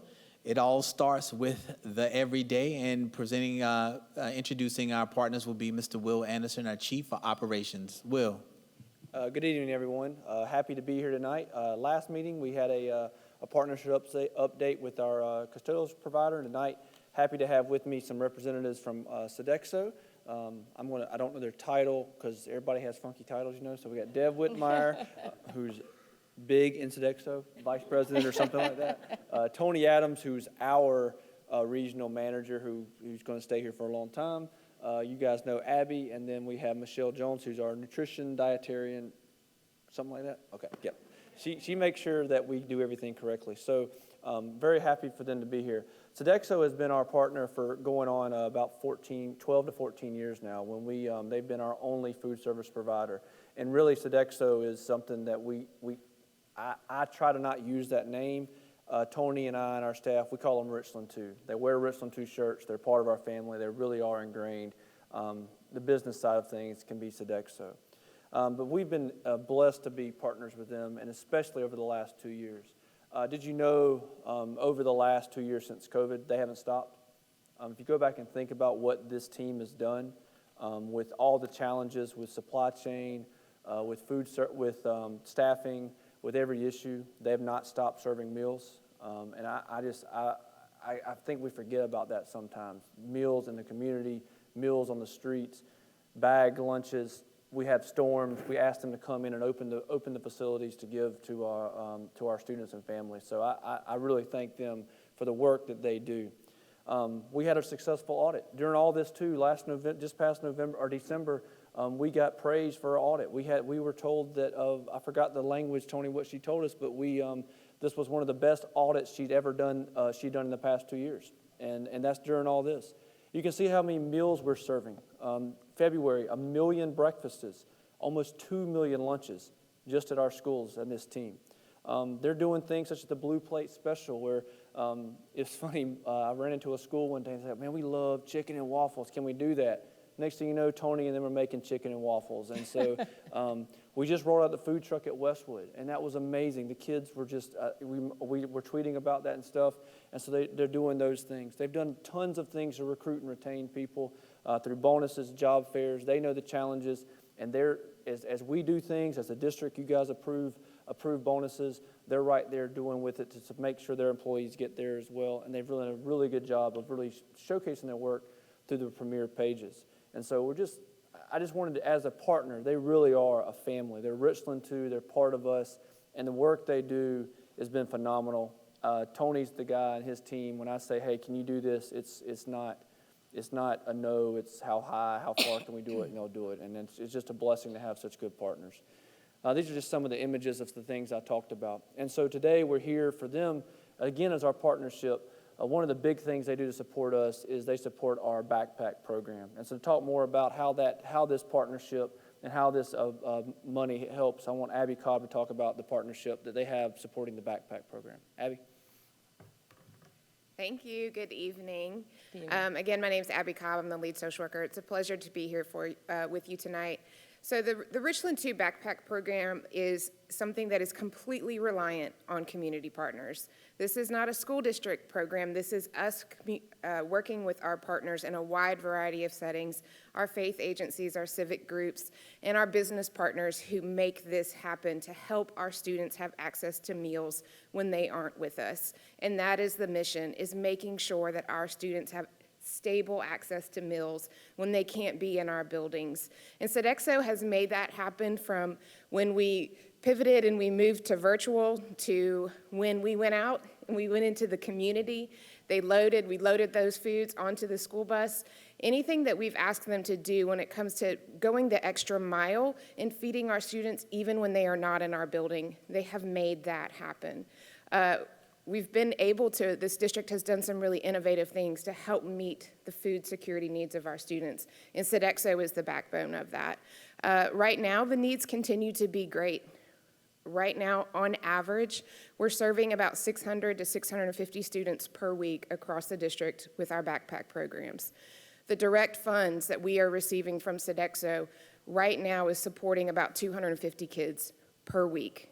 We could not do that without them. Those are not things that Richland 2 pays for. Again, these are our partners coming together and providing those meals to our students. And to add on to those partnerships, we also work with our transition students who in this building then get that food and pack it. And so it's just a beautiful partnership. It's just a beautiful way to show how we can come together with community, business, our own students to help meet the needs of our students right here. So Thank you very much. Again, we're very appreciative, and I'm going to turn it over to Deb. Thank you, Abby, and thank you, Dr. Davis and Madam Chairwoman and Board. We are so honored to be here. It truly is a partnership, and that's what really means the most to us, is being able to be a part of your community and to be able to serve the students of Richland, too. And we would like to present a check, well, actually 2 checks. And one is from a grant that Michelle wrote to the Sodexo Foundation. It's the Stop Hunger Foundation for $1,000. But then another check that we would like to present of $35,000 to help feed the students of Richland too. But again, thank you so much for your partnership, and we're truly honored to be here. Okay, I'm going to thank you so much for this. Don't go anywhere. I would like the board to please take a picture with this because we like money and we like helping kids. Thank you so much.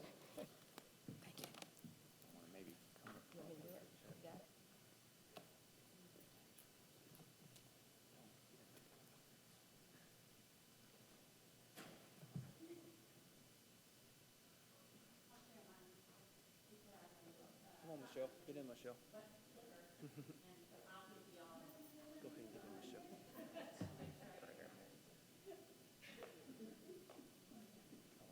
Yeah, tall guys in the back.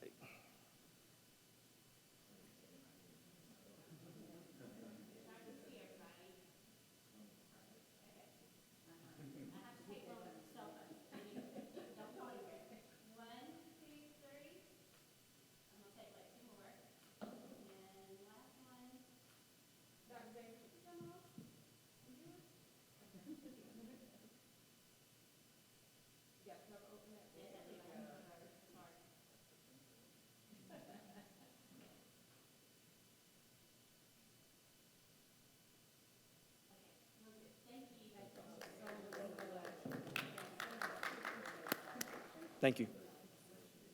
Thank you, Michelle. Yeah, thank you.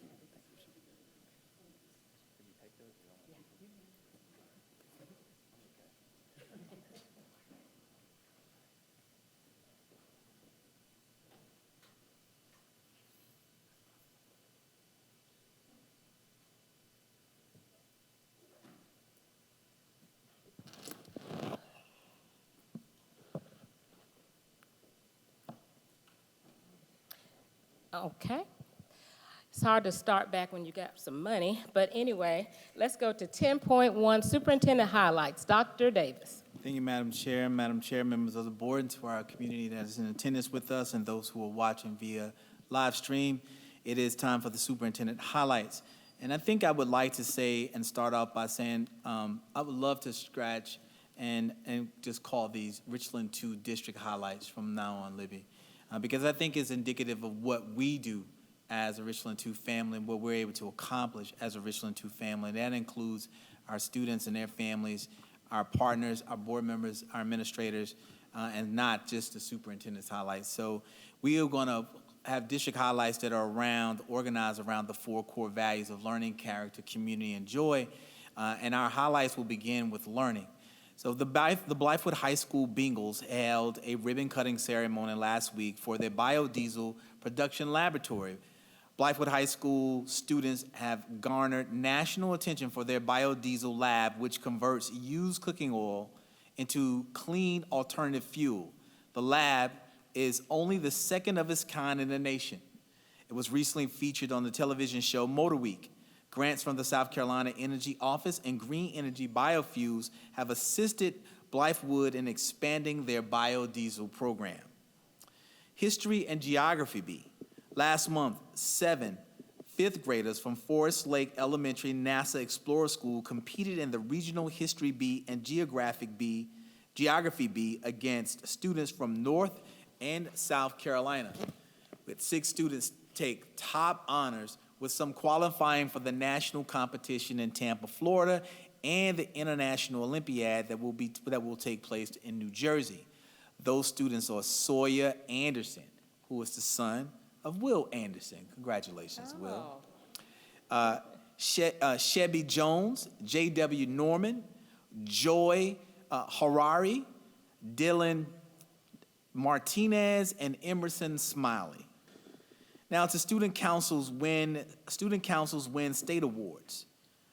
On any given day, student council members in Richland 2 are busy with community service projects, fundraising, leadership, school pride activities, and much more.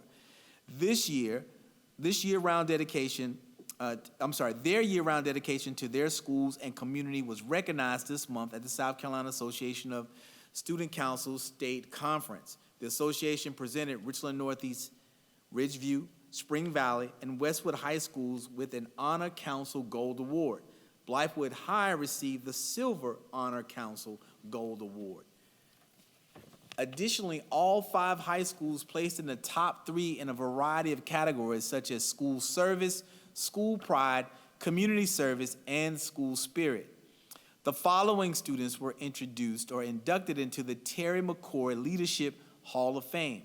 We have Blythewood Student Body President Sophie Fredrickson, Richland Northeast Senior Dame Ganaban. We have Ridgeview High School Student Body President Dominique Branch. We have Spring Valley Student Body President Robert McCurry, and we have Westwood Senior Anaya Neitner. Spring Valley Student Body Officer Chandler Lawton was elected as District 4 Vice Chair. The Blythewood Student Activities Director Lisa Ellis was recognized for 10 years of service as a student council advisor. Ridgeview Activities Director Paige Fennell was elected president of the Advisors Association. Now to broadcast awards. Convergence Media Magnet students at Richland Northeast High School won 41 awards recently at the Southern Interscholastic Press Association Convention at the University of South Carolina. The RNE TV Live won the Scroggins Award, which recognizes the best in South broadcasting. Additionally, the Richland Northeast team brought home 15 first place and 13 second place, as well as 9 third place awards. Seniors, Amaya Roach and Mark Smith won Best On-Site Broadcast Package. Sophomore, Mary Jane Davis won Best On-Site Anchor and Best Reporter. Now, in the area of community, I will share an invitation from Forest Lake Elementary. For one night only, community members and former students who would like to say their goodbyes to Forest Lake Elementary NASA Explorer School may do so next month. The old school, built in 1957, will be demolished after the students and teachers at Forest Lake Elementary move into the new facility. For the upcoming event, the doors of the school will be open on Saturday, April the 2nd, 2022, for a drop-in from 3 p.m. to 6 p.m. for those who would like to take one last walk through the halls and visit classrooms to reminisce and say a final farewell. In 2018, voters overwhelmingly approved a $468 million bond referendum to fund the construction of the new school and other facility needs. Also in community news, 3 people with Richland 2 connections are among the 2022 South Carolina Foundation for Educational Leadership Gala honorees. They are Annie E. Hanberry, of course, posthumously. She was the principal at Bethel Hanberry, now Bethel Hanberry Elementary, and the first black female principal in South Carolina, which I did not know. Dr. Stephen Hefner, former superintendent, and Ansley Earnhardt, a graduate of Spring Valley High School and co-host of Fox News Channel's Fox and Friends. As I wrap up the community news, members of the Richland 2 family will be participating in the American Heart Association Heart Walk at Secret Park this weekend. Thank you to everyone who is participating, who have donated, for your continued support and commitment. A special thank you and congratulations goes to Summit Parkway Middle School for being the #1 school in the district for total donations, collecting more than $10,000. Summit Parkway was followed by the Center of Knowledge North and the Center for Knowledge.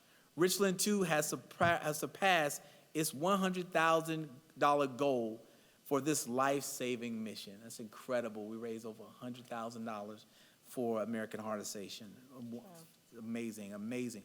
The character portion of my report focuses on all of the male teachers of color who are answering the call.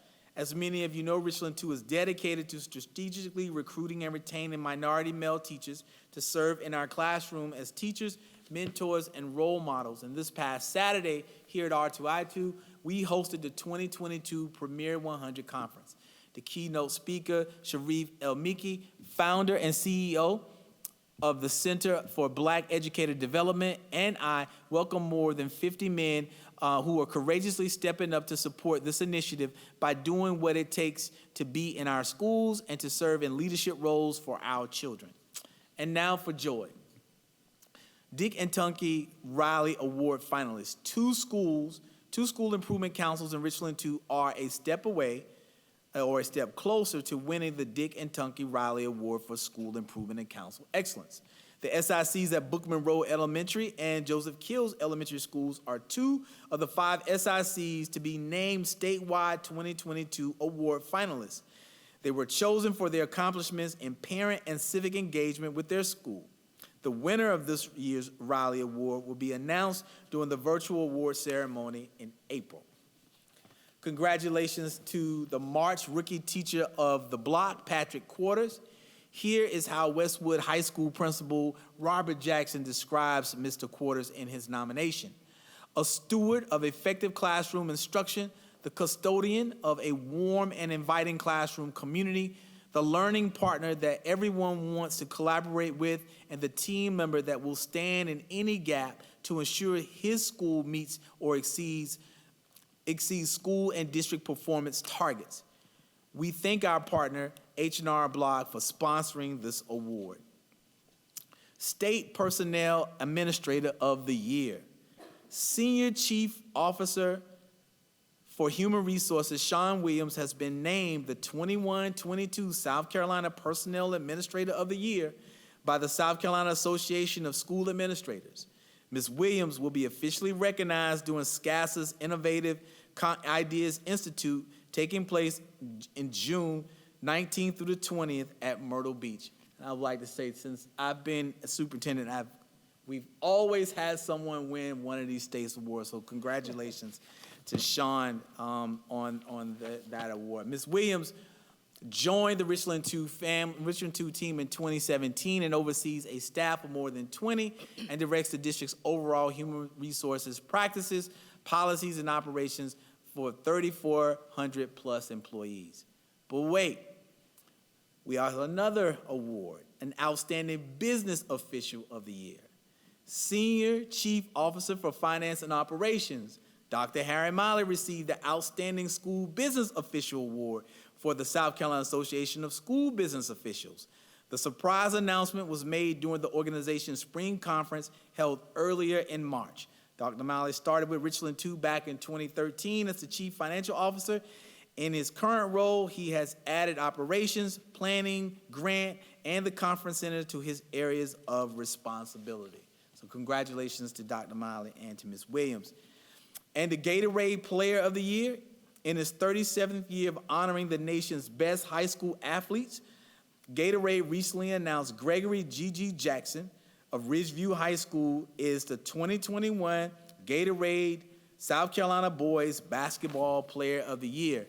He is the first Gatorade South Carolina Boys Basketball Player of the Year to be chosen from Ridgeview High School and now competes for the prestigious Gatorade National Boys Basketball Player of the Year award.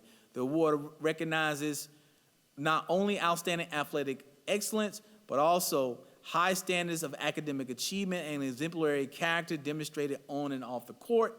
Jackson has maintained a B average in the classroom, and earlier this month, he led the Blazers to the Class 5A state championship. He is also the Class 5A Player of the Year. Some outstanding recognitions and highlights of our district and our students. So congratulations to the Richland 2 family, to the employees, and to all who represent Richland 2 on outstanding accomplishments in this edition of the District Highlights. Thank you. Okay, thank you, Dr. Davis, for those wonderful highlights. We appreciate that. Now moving on to 10.2, update legislative issues. Dr. Davis.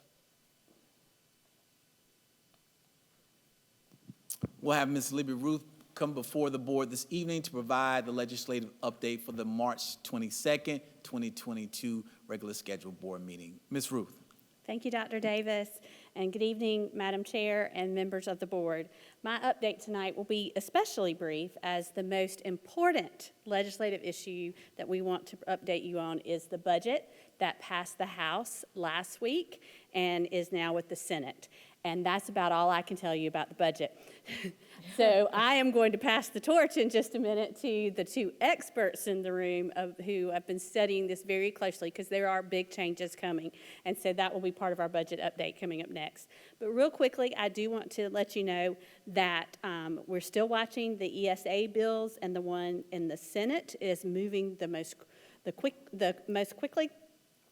They actually had a motion today to make this a special order bill, and that means that debate will start most likely tomorrow on the floor of the Senate. There are some potentials for amendments to this bill that would help make it more favorable for public education. There's some funding issues, accessibility, and accountability issues that were discussed in the full committee and subcommittee meetings. Some of those amendments were not adopted, but there is discussions that they may be brought to the floor. Again, that may come up at the Senate meeting tomorrow. The House bill, actually the House adjourned debate. It was on the House floor. Of course, they were tied up with budget the weeks, not this week, but last week, and now they're on furlough. So it will be back on the calendar when they come back next week. Curriculum and instruction bills, they have wrapped up the 3 public hearings. Again, no action has been taken. The committee has indicated somewhat that they will take all of what they've heard and look at all the bills and possibly craft one bill out that reflects what they've heard in from the public input. But that bill has not been drafted yet, and the committee did not meet over the last 2 weeks, but we will still watch that. There are a few other bills that are did see some action since the last time you and I talked, and really the main one I will point out is actually over here. We have a full Senate Education Committee meeting on the 23rd, that's tomorrow at 10 a.m. to take up some bills that we have talked about before, and one that has come back up. It was introduced last year, and that's the Save Women's Sports Act. This bill requires that all interscholastic and intramural sports be classified as male, female, or co-ed based on the designated biological sex identified at birth. Only females may play on female teams, and they must not be open to males. No adverse action may be taken against the school for maintaining this rule, and no one may be retaliated against for reporting violations. This bill moved from a Senate panel to the full Senate Education, and that's where it will be taken up tomorrow. And there's a similar bill in the House Education and Public Works Committee. One thing that we will see is bills that are in committee or there's a lot of interest in will probably start moving fairly quickly through committee, because we are approaching the crossover deadline, which is April 7th. Bills that have not been passed in one or the other chambers and crossed over to the other chamber will most likely not be taken up this legislative year. And as this is the end of this of 2-year session, those bills would basically, what they say, completely die. And if they were to come back, they'd have to be reintroduced at the start of the next one. This is the House version of that Save Women's Sports, and they did hear some testimony at a committee meeting. And again, those actions were interrupted after that meeting. They have not been back since they had to just meet about the budget and now on furlough. And so that is a real quick update. Certainly we'll be glad to answer any questions, Madam Chair. But like I said, the bulk of legislative update is really the budget, and that is coming up next. Board members, any questions? If not, thank you, Ms. Ruth, for another great report. We appreciate you. Thank you. I appreciate you listening.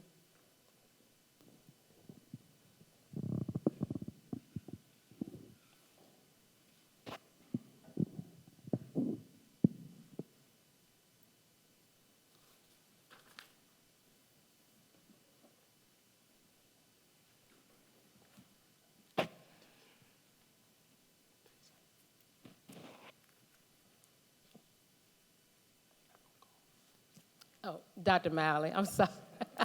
That's all right. Oh, congratulations again, Dr. Malley. Well, thank you very much. They were getting my attention over here and over here. I'm like, what? I'm sorry. I used to think that was a real prestigious award, but now I'm not too sure about it. But, Oh, no, if you got it, it's prestigious. thank you. Good evening. We've got quite a bit to talk about tonight, and I wanted to preface it with it's a lot to throw at you at one time. We are happy to either meet with any committee you create, if you want to have a work session, if we want to have multiple meetings. This is a complicated transition. We don't know all the answers right now. We're only working with what has been given to us. It's confusing. It's a big change from the past. And so what we wanted to do was brief you tonight on what we know. Ms. Allen is the expert, actually, throughout the state. She's fielding questions from all CFOs from all over the state, but she's still uncovering things, even today, about this new funding plan. So what I wanted to do tonight was just kind of give you the background of what we're seeing, this big structural change. This was not a funding plan like the EFA. The EFA was passed signed by the governor in 1977. My recollection and my reading and research is that I believe they studied it for about 2 or 3 years throughout the process to develop this complicated formula. This was developed without any input from the State Department of Education, without any input from districts, and it was included in the budget document. It is not a bill, it's included in the budget document. It does not include anything like the base student cost anymore. It's a complete major shift from the way we fund education. It's passed the House in one day. There was no discussion and no amendments for a $4 billion plan to fund public education and change the way that funding plan is done. There was not a single moment of discussion, and there was not a single amendment adopted to the budget.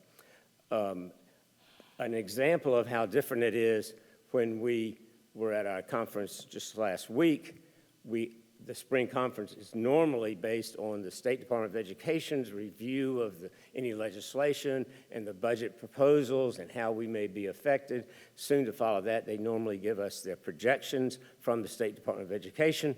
The State Department of Education was not included in the conference. They were there, of course. They were not tasked to explain the funding mechanism and the funding formula. Frank Rainwater from the Revenue and Fiscal Affairs Office was the one who presented the plan and answered any questions and presented the documents both to us and I believe to the School Board Association and to the SCASA meeting with the superintendent's meeting just the prior week. So it's a major shift in how we're getting information, who developed it. The House passed it, as I said, in a day. The committee passed it out almost instantly, and the full House voted on it, and it's over in the Senate. I would say that one of the things that we also thought was normally, even when the House is not very friendly and supportive of public education, we always felt like, certainly with Senator Leatherman was there, we felt like, well, we still may get some support because the Senate is generally more supportive and supportive of public education. We are not as optimistic. We've been told by various sources that there will be no more money, and this is the plan. I'll let Shelley go into to more of it, but one of the things that you'll see is a lot of the news articles and a lot of the press releases aren't quite as accurate of this funding plan as you may have led to believe.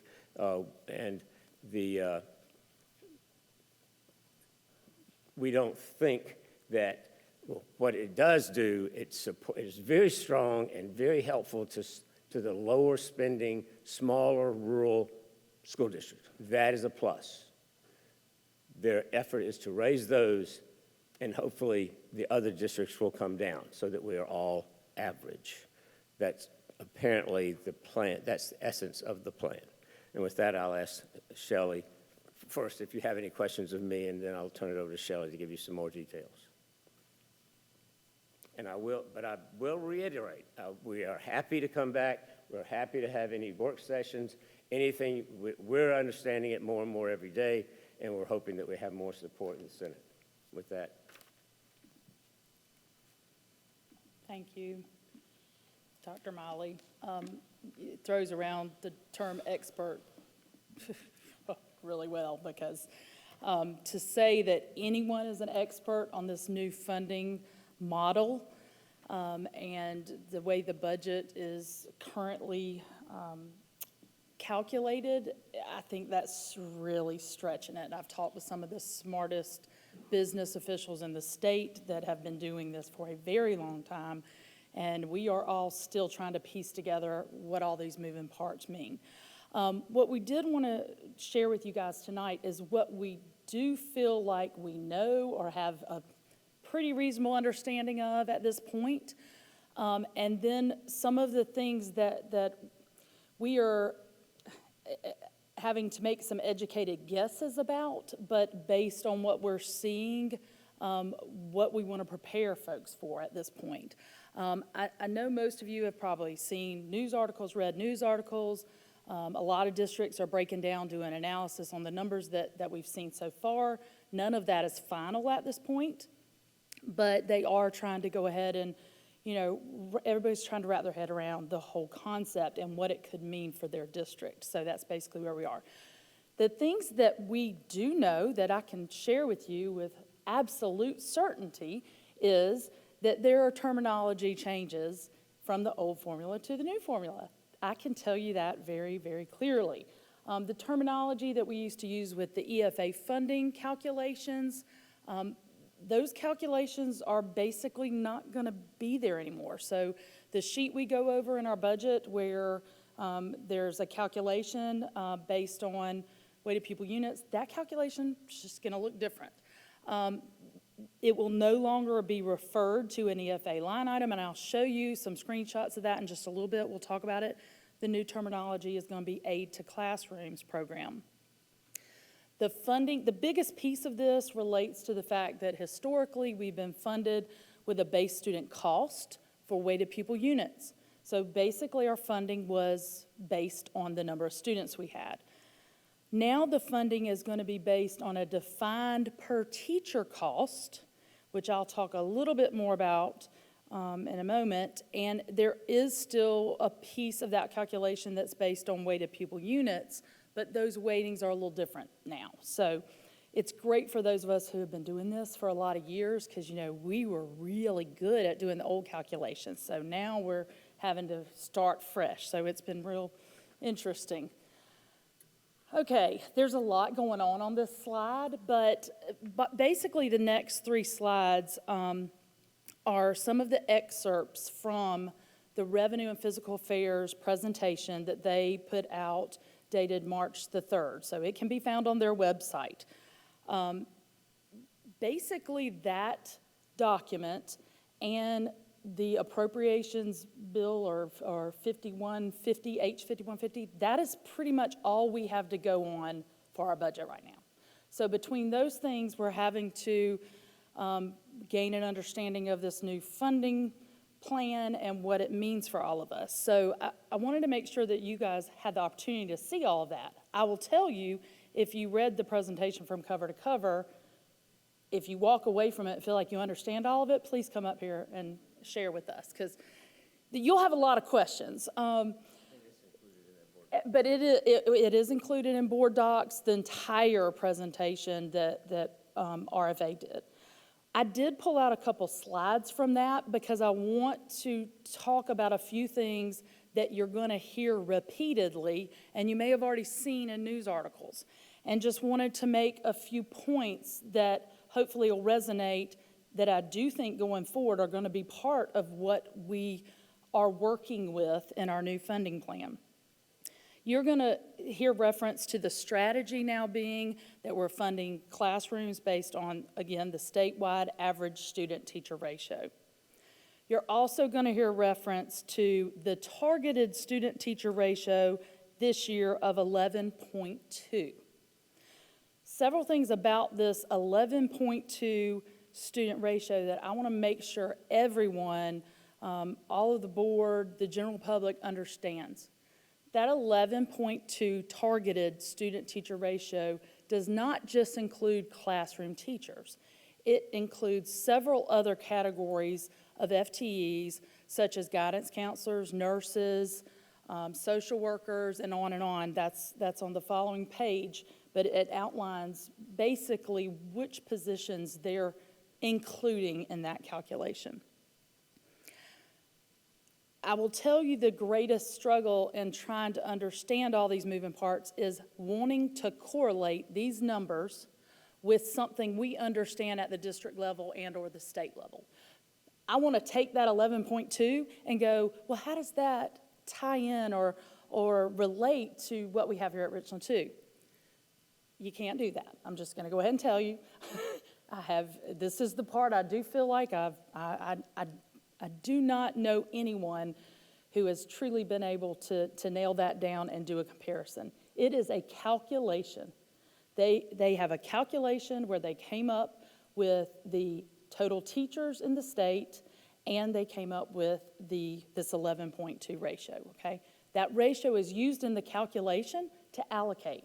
So you need to think of it as a component of the calculation. It does not mean they're giving us enough money to have 11.2 to 1 class sizes when we walk in. So I do want to make sure that is very clear, because if you just read that, you're having an expectation that you're going to walk into a classroom. They have made it very clear that was never the intent. But I just want to reiterate that because I think that can be very misinterpreted. The other big aspect of the calculation is the cost of a teacher, the defined state minimum cost of a teacher. That cost of a teacher is not what it costs Richland 2 to pay their teachers. It is not what it cost another school district to pay their teachers. It is a defined amount based on the state minimum salary schedule. So the least amount of money is on that schedule that any school district in the state can pay, and it's based on a master's degree with 12 years of experience. They've also included fringe cost in that cost, which is driving the allocation. One of the concerns that some of us have about that fringe cost is that fringe cost only has retirement percentage and FICA in it. It does not include health insurance, which runs anywhere from $7,000 to $8,000 on average per teacher. So there's a big differential in that cost of what our true cost is and the cost that's being used in this calculation. We'll talk a little more about the funding sources and how some of that may be addressed, but I wanted to go ahead and point that out because I think those are going to be things going forward that create some areas where it's difficult to understand. So I'm not going to go through the takeaways. I tried to pull out takeaways so you could walk away and have some nuggets of things that we felt pretty confident about at this point. Anything I missed on that page? I think that's all. Okay, again, this slide lists the positions in addition to regular classroom teachers that are included as part of that funded 11.2. So you can see it's special education, librarians, nurses, occupational therapists, an array of different positions that aren't actually in that classroom. I'm not going to go over that last slide. It's just another little piece of summary information from the RFA chart. But I wanted to get into some of the pieces that relate to the teacher salary schedules. Okay, one of the things that I have heard, I'm sure you've heard if you've heard discussions about this, is that this new funding model is allowing flexibility for school boards to determine how they want to spend the funds that are allocated, okay? It was fully the intent based on the conversations we've had with folks, absolutely the intent that they allowed that flexibility for school districts so that they could make decisions based on the dollar amount of funding they received. However, when you go and look at the current appropriations bill, they did not remove all the restrictive language that is in there, and currently that House appropriations bill includes the restrictive language that basically requires school districts must maintain the same amount paid above the state minimum salary schedule that was paid in the prior fiscal year. What does that mean to us? You're going to hear references to the local salary supplement. For purposes of us sharing our teacher salary schedule, it kind of gets mixed in. They just see a total. But the example here demonstrates basically what that local salary supplement is considered. So if you have the state minimum teacher salary schedule, a teacher with a master's post 20 years is going to make a little over $54,000. On our Richland 2 salary schedule, we actually pay a teacher with a master's plus 20 years of experience a little over $63,000. That is $8,428 above the state minimum, which is great. I think this district has worked very hard. The board, the community has supported education. We have made that a priority in the school district, which is wonderful. So basically this legislation and the concept and intent of this new funding formula is, and I'm going to just speak as layman as I can about it, but Richland 2, congratulations, you've done a great job. Your salaries in most of the cells, which we're going to look in detail in just a minute, are well above the state minimum. Good job, congratulations, you're doing great. We have other districts that are still sitting at the state minimum. They're not above the state minimum at all.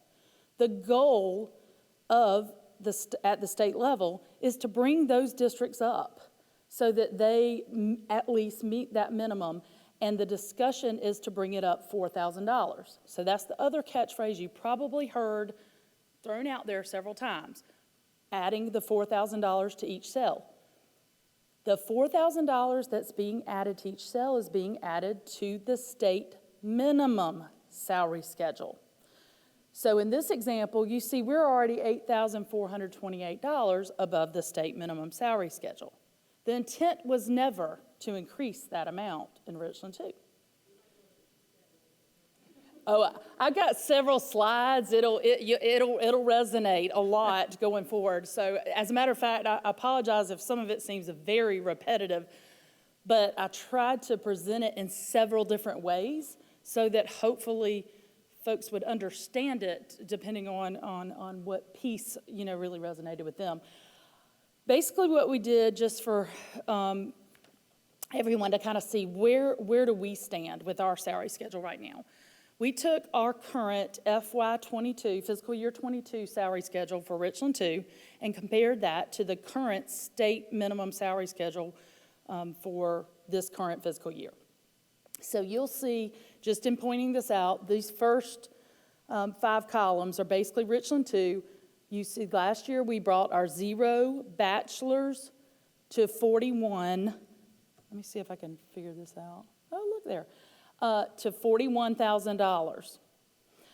On the state minimum salary schedule, their bachelor's with 0 is $36,000, okay? So we are above the state minimum by $5,000 in that one cell. So you can see going through all of the cells, we are paying very well above the state minimum in most of these categories. The other thing I wanted to point out that's very important is the state stops funding increases or step increases for teachers at 23 years. Richland 2 has committed to try and give some layered in steps for our teachers who are very experienced. And that is not something that happens at all school districts. There are a lot of them that stop right at 23 or shortly thereafter. So that's another thing that we should be very proud of, that we've worked hard at Richland 2 to support. But you can see the dollar amounts we're paying above the state minimum. The bottom line is these dollars we're paying above state minimum, we're funding locally. Our school district is funding that locally, okay? So that is referred to as our local salary supplement.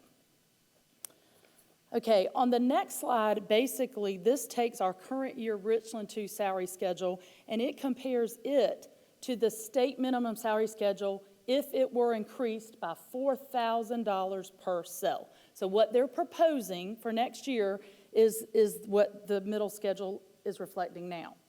So you can see how we're going to compare. If we did nothing with our salary schedules, we would fall out. And in most of these categories, we're still above the state minimum.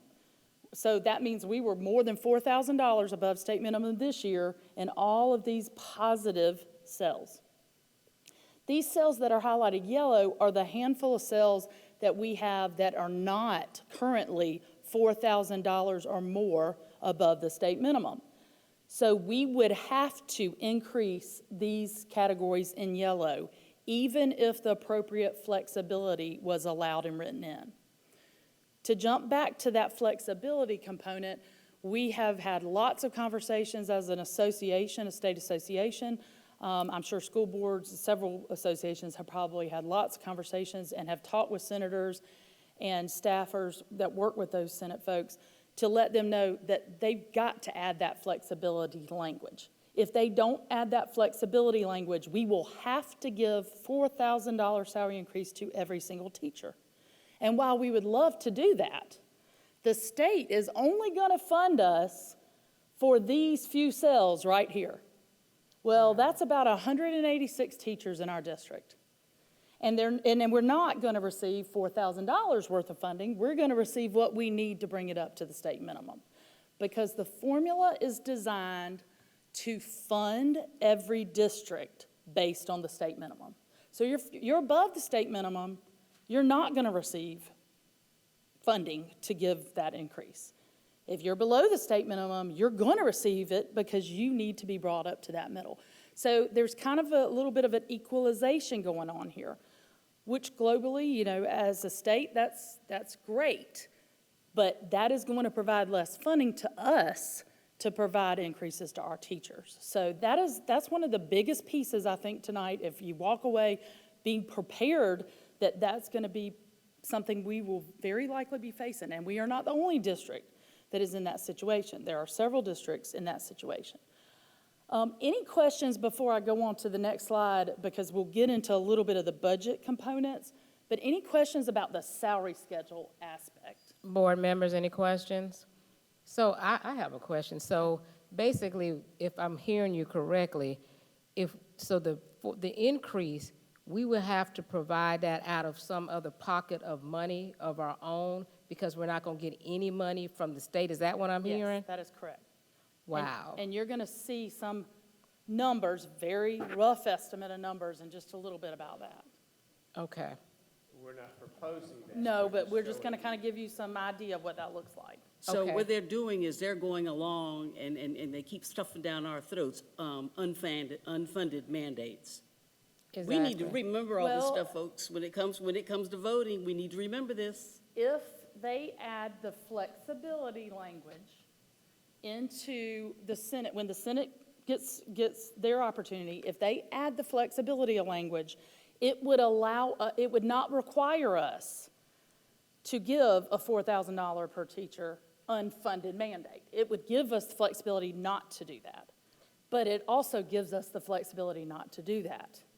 So then you have to make a decision about what you might want to do. And that's where I think it's going to get a little more challenging for districts that are currently above. And it's a lot of that could be driven by your local funding opportunities. So, and we'll look at that a little bit more. But anything else about the actual salary schedule components and how that's? How are they looking on the flexibility language? Has there been any talk about that? There has been a couple folks that I talked to today, I think have already drafted some language, and they're trying to work with some of the staffers. Like Harry said earlier, the Senate has historically it's gone through the process, and by the time it's gotten to Senate, we usually get something a little bit better back in the way of money. Not sure how that's going to happen, what's going to happen this year, but I do feel like, I feel like based on the conversations that I've had with people, I think Harry would agree, The intent originally was to give that flexibility. And they wrote some language in the appropriations bill that talks about flexibility, but what they didn't do is go back down to, I think it was 1.3, and take out the language that still had that tied to the teacher's salary. So I anticipate they're going to pass that. Okay, so basically, if they do not pass the flexibility aspect of this funding, then bigger districts or districts who have, our salary schedule is higher will have to pull the money or either lessen people to make up the difference to be able to pay the increase because we won't get any funds. Is that correct? We will either have to find the funding in the way of another revenue source, a local revenue source, fund balance, or make cost cuts. Right, because salaries are the biggest expense in a district, so. Yeah. But a fund balance would only help us 1 year. And for 1 year, that's right, for 1 year. And you'll see in just a minute, the increases are all pretty much salary and fringe, so those are annual recurring expenses. So right. you don't tend to want to have a plan that we're going to fund this out of fund balance, because eventually you're not going to have that fund balance. So right. that's one of those short-term pieces. Ms. Mackey. Yeah, quick question. Now, you've answered most of them. I had a question with regard to the rationale for this, and I think you've explained what the attempted rationale is, how it impacts us. You've let us know that. What can we do? We need to talk to our senators at this point with regard to adding the flexible language. Now, if all goes according to this plan, when we look at local revenue sources to try to fund a legislatively mandated initiative. Yeah, I'm curious as to whether, and I don't want to cut you off in the middle, but if you're going to get to it, fine. Yeah, we're but about to. Is county council at the table at all? Is county, because that would be one of our local revenue sources. I mean, they're not yet at the table per Wow. se, but they I'm just will wondering be. how many people were involved when this decision is going to ultimately impact I mean, our I'll local be honest revenue. with you, Harry and I, unless you happen to know about it before I did. I mean, clearly you're blindsided, so I imagine, I mean, you we know, got a county call council from may be that way. actually, one of Libby's staff members, oh, we just heard about this today, have you heard about it? And I'm like, excuse me, what are you talking about? Wow. And so at that point, we started asking questions. I mean, we literally have probably had some of this detailed information. I mean, the RFA presentation was dated March the 3rd. So, I mean, we've only had it for a few weeks, and so it's been a whirlwind trying to get all those pieces. So no, they're not there yet, but they will. I got you. Thank you. I'll interrupt Shelley just one more time, but one of our problems, as you can imagine, is that there are a lot of teachers throughout the state who are sitting there hearing the $4,000 for all teachers, and their expectations are very high right now. And so one of our issues is to try to make sure that we explain this thoroughly, and so that they can understand what is really being proposed versus what they may have heard on a soundbite earlier on. So. Okay, so talking a little bit about the numbers. Before I do these next 3 slides, I want to make sure that I speak the disclaimer in addition to having language on here that says these are not just estimates, these are such early estimates. We have nothing from the State Department yet. The State Department is probably trying to figure out how to do the calculation at this point.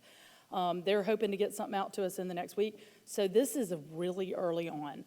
But I wanted to give you just some idea of what, from your budget perspective, what you can expect and what it might look like.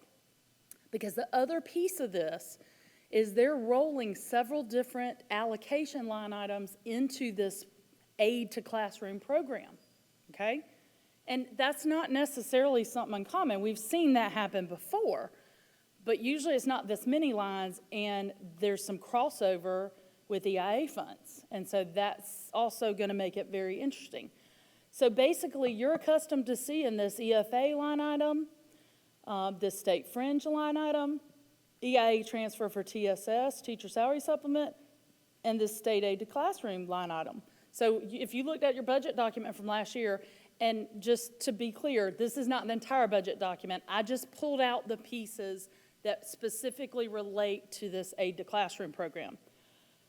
So where you had these line items last year, you're now going to see one allocation on one line for the total amount, because they've rolled it all up into one line. So there will no longer be that EFA calculation. There will no longer be a separate allocation for teacher salary supplement. It will all be in this one allocation. Now, that simplifies things and will hopefully make things easier. I think their intent is to give us some more flexibility. So hopefully that will turn out to be the case. The other piece that I wanted to make sure I was that I showed you guys that makes it a little more complicated. You see this revenue amount, it is going up. When you look at what our budget was from last year, this is the number that the RFA projection, so if you looked at that full report that we posted out there, that's the amount that they are projecting with their early projections that we would get as a district. That number, I'll go ahead and tell you, it will probably not be that number when everything's said and done, because they're going to have to update it for statewide weighted pupil units. They're going to have to update it for all the final information. So that number will change, but it is the closest thing we have right now to a ballpark estimate.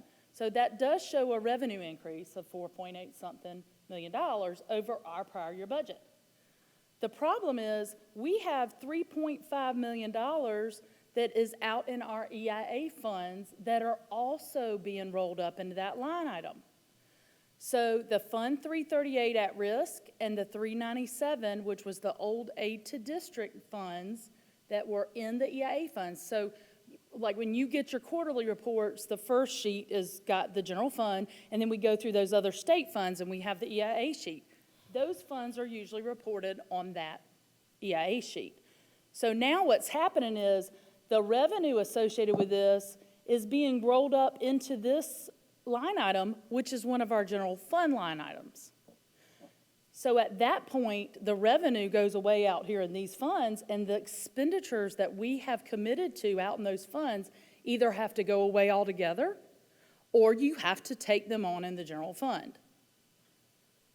So this basically shows you right now, we've got this 3.5 coming in as budgeted revenue, and we've got expenditures budgeted to be spent out there, and this only reflects the current year allocation. But next year, there's going to be no revenue. So we can't have expenses sitting out there in that EIA funds.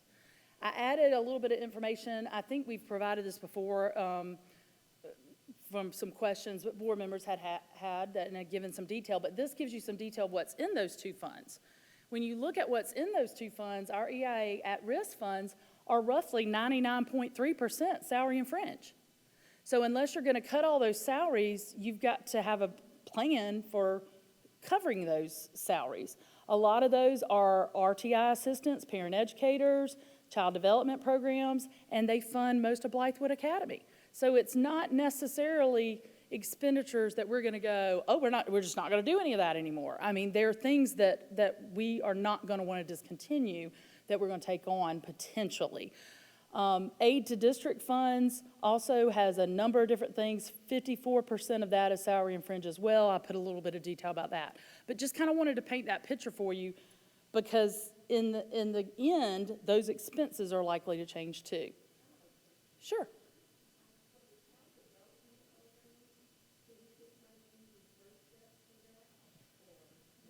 Well, the child development... Your mic, Dr. Scott. The mic, please. Thank you. My question was, for the child development programs, are we able to receive monies from First Step to help out with that? I'm not 100% sure about that. I do know that a lot of the funding for the child development programs, I think we had Title I for a while, and we've now shifted over to where we're going to do the state funding. I think it's CERDEP, maybe. I don't have it right in front of me, so I could be wrong about that. But so a lot of the child development costs are probably funded out of that. This is oops, sorry, wrong button. This is specifically the parent educators that are serving the child development. So I'm not sure if there would be extra funding for that, but there could potentially be other ways to fund it. But as a whole, I don't think, I don't think all of these expenditures are things we're just going to automatically go, we're not going to do. And But- I think that one of the things is, this is maybe one example, but some of the increased revenue that they're saying we're going to be getting, to us, it really won't be, because we're going to have to pick up expenses that were funded by another source in the past. So it looks like it's an increase, but in fact, it may not actually give us any increased funding, because we're going to want to carry and pick up these other things that we've had for quite some time. Right. Okay, the last slide, and again, I'm going to repeat, this isn't a budget recommendation. This is not, all these numbers will probably change by the time we have an approved budget. But just for purposes of painting a little bit larger picture for you, if we just pull out and look at the things that we know right now, leaving some blanks for things we don't know, and just kind of playing around with, okay, if we had a normal year, what might it look like expense-wise? What would that even look like if we were going to try and give $4,000 per teacher? Oh, goodness, I'm sorry, y'all, I keep pushing the wrong button. Okay. Of course, local property tax, we would go into it assuming we're going to get the same thing we did this year, but we wouldn't know specifically at this point what sort of increase we could see in that.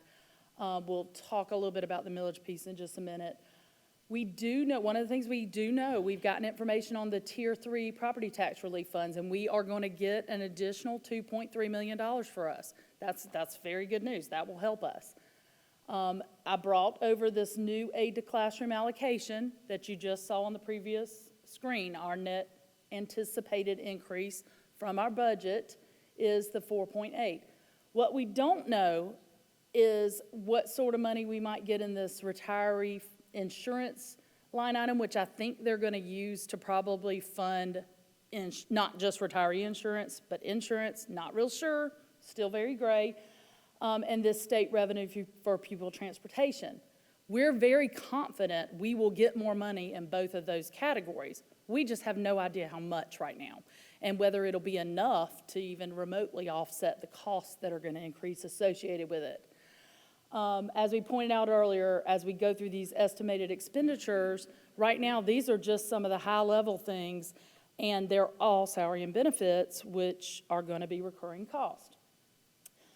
The other couple things that we have heard, we know health insurance is going to go up 18.1%. The employer premium aspect is going up by 18.1%. Not employees, the employer. So we will carry the burden of that increase. And not shocking, I think we've gone at least 1 year, maybe 2 years without any increase. So we knew we would see some increase, but that is, in my career, 25, 30 years, I've never seen an increase that high to health insurance in 1 year. This piece right here I added in, it's very questionable. Other funds may be able to absorb these health insurance costs, but we may have some other small funds that don't have the funding to cover a large increase in health insurance. That small line item might go away, but I put that out there just as we're not sure of it yet. Absorbing the cost for 338 and 397, which goes along with this 4.8. And then I just kind of did rough calculations. If we implemented a $4,000 per cell increase to the teacher salary schedule, including the related fringe cost, it'd be roughly $12 million for us as a whole. So you see how much we're getting from the state to help support that. So yeah, that's a lot. That doesn't include the cost of the step increase for teachers. We are required, and it's still, that language is still in there, and I don't see, that's not going to change. We're going to have to give that step increase to teachers. You know, we roughly estimate that about 2.3. The other aspect that we know is we've been told that bus driver salary schedules, that bus driver salaries are to increase by 5%. If you're, my understanding is if you're above already the state minimum, that it would need to increase by the amount that the state salary schedule increases per cell. 6 one, half dozen another is probably going to equate to close to 5%, more than likely. In addition to that, the reason there's 8% here is there is a component of the state salary increase, that 3% you've heard for state employees, they also write in bus drivers into that as well. So basically, that's going to be an 8% increase proposed. Again, nobody needs to go be spending any of this money yet. We don't know what will actually be approved. And then if this is just if, and I'm not supporting or recommending any of this, but just playing around with, if we were to give a step to the rest of the employees and just a 2% increase to the rest of the employees, which is not uncommon that we've done, that would add another $1.8 million. So that total, just based on these few things, comes to $24.3 million. And that's with an additional $7.2 million in revenue. So that leaves us short by $17 million. Now, just for perspective, so you kind of can equate that to something, if we were to just do a 2% increase for teachers, it would be more like 3.2 million instead of 12 million. So if the flexibility gets written in there, then we would have the flexibility to determine what an increase might need to look like based on how much funding we have. So that is very likely where we may end up before everything's said and done, depending on which direction the board wishes to go in. The other thing I wanted to note is, thus far, there's been no discussion about changing the cap that Act 388 put on our millage increase. So as you remember, we're only allowed to request a millage increase up to the percentage of our population growth and or the inflation factor. They've given us the inflation factor, it was 4.7. We don't know the population growth yet. They have not provided that percentage. Just using last year's 0.87, assuming we don't grow much, and adding those together, that would yield us a full millage cap increase of 18.2 mils. Rough calculations, that might generate $6.2 million. Again, if we were to go the cap, if we were to request the cap, if the county was to approve the cap, if that's the direction we went in. So you see, there's still, even if we went to the cap of what we're allowed to do, we wouldn't be able to generate the money to cover $4,000 if it was left that way. So again, none of those are recommendations, none of those are definites. I just wanted to paint the perspective for you of what we would be trying to balance if everything stayed as is. Okay, board, any I know other- that's a lot. So I know that's a lot, but I tried to pull out what you would want to know more than anything else. Madam Chair.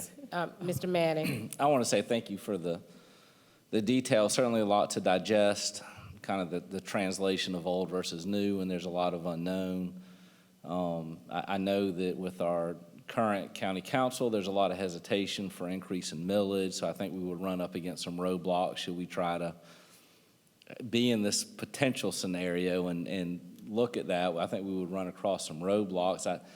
But even if we gain the flexibility, what it does is almost completely erodes the efforts we have taken to be competitive, to recruit and retain top talent in this district. So if we find a way to do an increase, that's great, but we're not going to be able to maintain the competitive advantage that we do have with salaries now. So no matter what comes out of this, it's a loss for us, regardless of the outcome. I think that's the intent.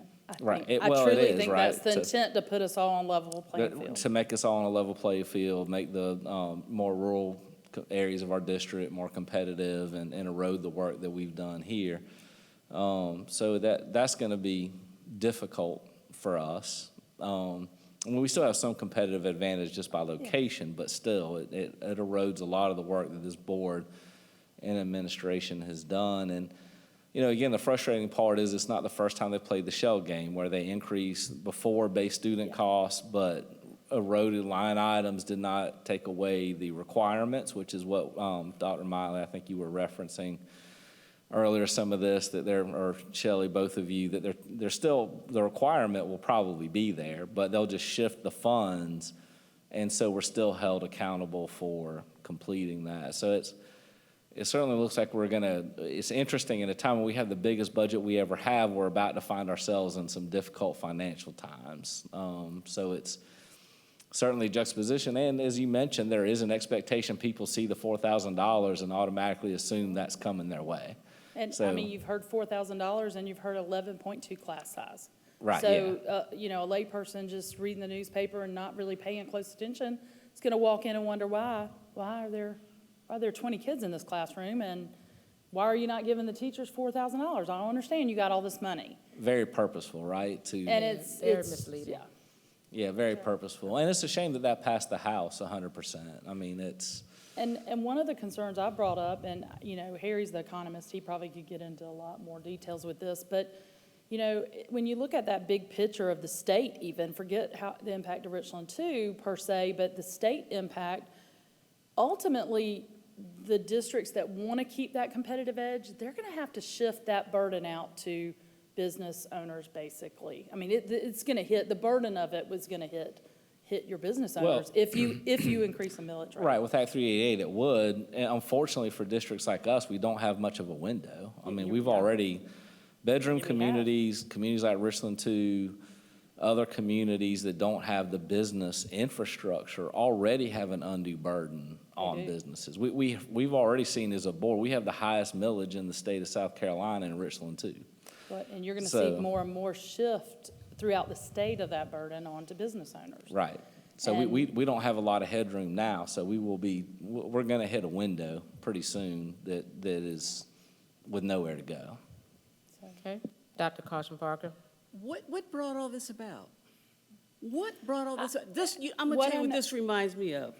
Sitting down in a restaurant, jaw-jacking with some legislators, and on a napkin write out Act 388. That's where it was developed. That's where it was developed, and we're in a big mess from that. But that's exactly what this sounds like. Who had this great idea to make these changes? My understanding, first of all, I know because we watched, were parts of, for several years, Frank Rainwater worked with RFA, and they worked on some very comprehensive, trying to get an understanding and, you know, wrap around all the components. And my take is it got complicated, very complicated, because it is complicated. The dynamics of funding for education in the state, it can be complicated, and it's because every community is different. Their ability to fund is different. Their needs are different, and so it just makes it very complicated. But they did a lot of work for 2 years. I think when all that was said and done, the option for something that was easier to understand and that they could fund a certain way was the route that was gone. The governor presented his executive plan, which is this new funding plan, in January. We hadn't heard about this plan at all. We had seen multiple work done on another plan that did not shift how it was calculated like this. It was still driven very much so by the students and the cost needed, et cetera. And so this is totally new to us since January, as far as I know. Board, any other questions? Quick comment. Ms. Mackey. Clearly, this is, we have work to do with regard to talking to our Senate base. Do we know of any other organized bodies that are pushing back against this? I mean, I've seen presentations from Charleston and Greenville that they're coming up with very similar, if not worse, calculations and struggles. So I don't think we're alone on this, but I do think that there's a whole lot of support maybe at the state level that this is the way to go. What I'm encouraging people that I've talked to is, number one, they really need to fix that language. I mean, that language needs to be fixed. I mean, the flexibility piece, and I do think that was their intent. I think that was the governor's intent. I think that was all, their intent was to give us the ability to decide how to spend that money at the local level. That, I think that truly was there. I don't think that's going to be an issue, but the Senate needs to fix that part. But the bottom line is if they don't put any more money in it, it's not going to matter how they calculate it. It's not going to matter whether they do it. If they feel that they are putting enough money into public education now. And if they don't add money in the Senate, the situation is not going to probably change. I mean, that's just what it boils down to. Okay, thank you. And I think Mr. Manning alluded to it.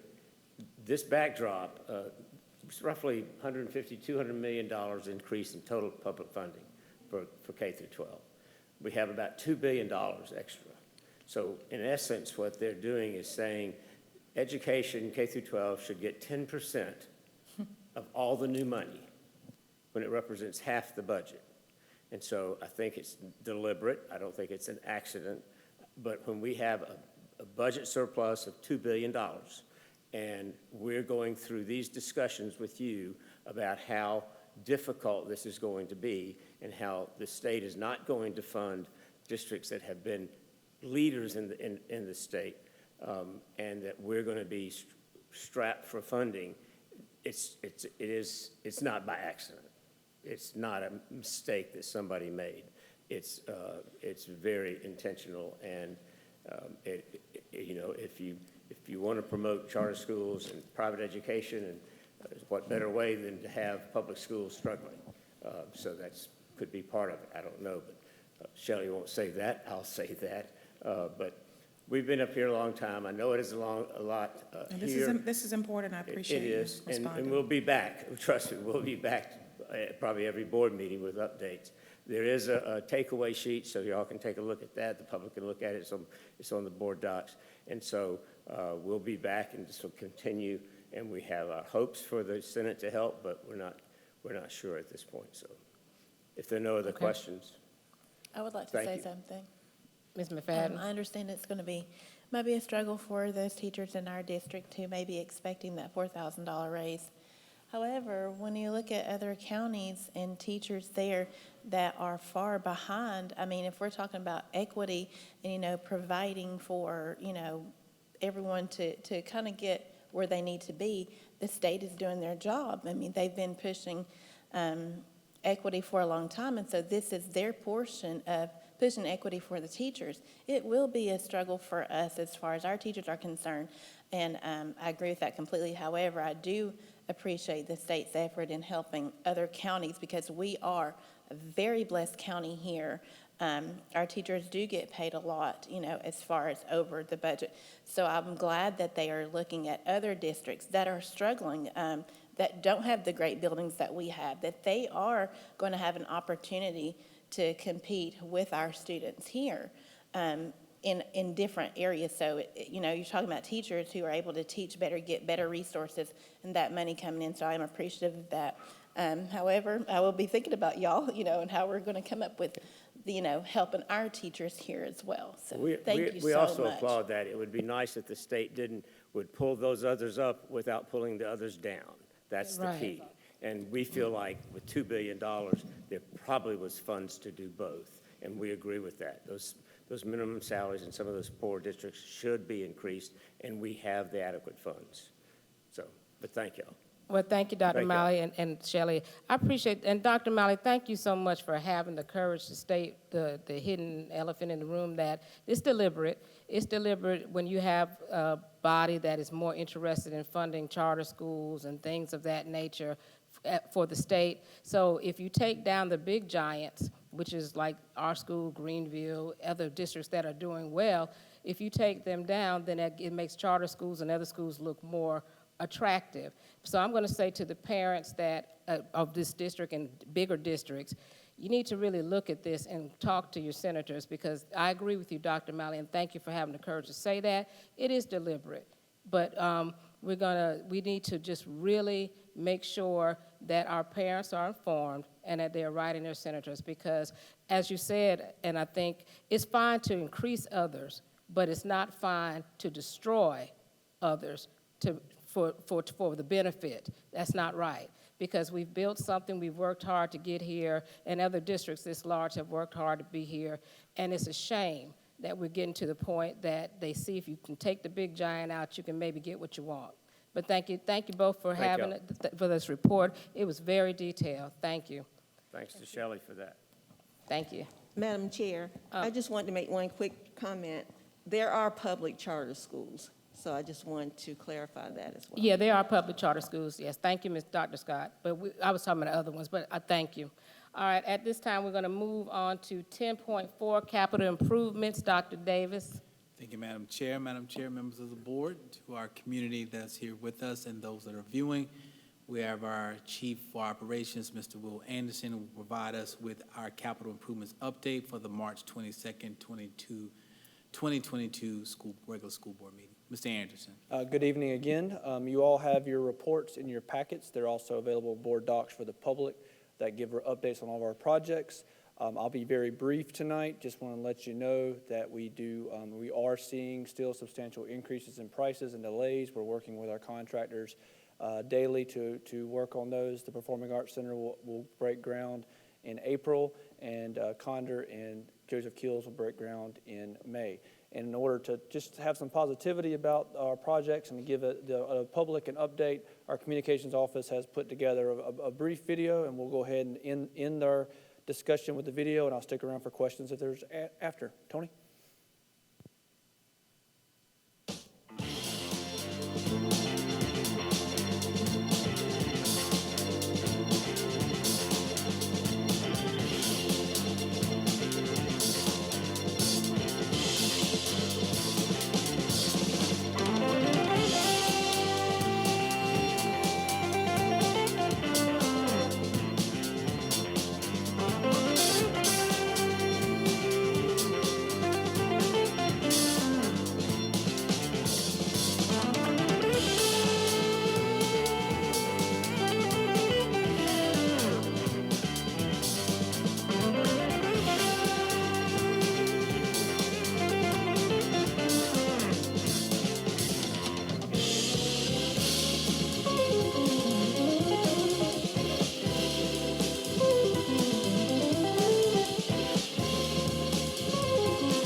Okay, thank you, Will, for that. Board, any questions or comments? I think I saw Ms. Mackey. Yeah, I know that you've given us 6 reports to look at in our board docs, and I appreciate that. Just a comment, I appreciate the thoroughness of keeping us updated. I just wanted to thank you for that, that visual, having been here before the bond referendum, having voted in favor of the bond referendum and all the work that's been done, and getting updates every step of the way. The first time I saw this presentation was at the Realtors Breakfast last week, which was amazing, an amazing, positively productive experience. And it's just so good seeing all of that come together. So for your team and the people who put that project's update together and a visual component driving to all the schools and all, this was very helpful, and it was just made us appreciate the process even more. And I just love to see that everything that we have worked so hard for, and I say we, I mean you all, coming to fruition, and that was a wonderful presentation. I appreciate that, having seen it twice now. Thank you, Will. Madam Chair. Mr. Manning? I want to kind of piggyback off the previous slide that we've been able to, there's a ton of work that was shown here. We have increased cost of materials in this COVID world that we live in, increased cost of labor, but we've still been able to stay within the budgetary constraints of the bond referendum and still complete the work that was originally proposed. So hats off to you all for completing that on time and within the budget, considering those constraints. And we've done that with a $0 mil increase to our debt millage. We've been able to put in play, at least to this point, the largest bond referendum passed in K through 12 in the state, and not increase taxes or the tax burden on our community.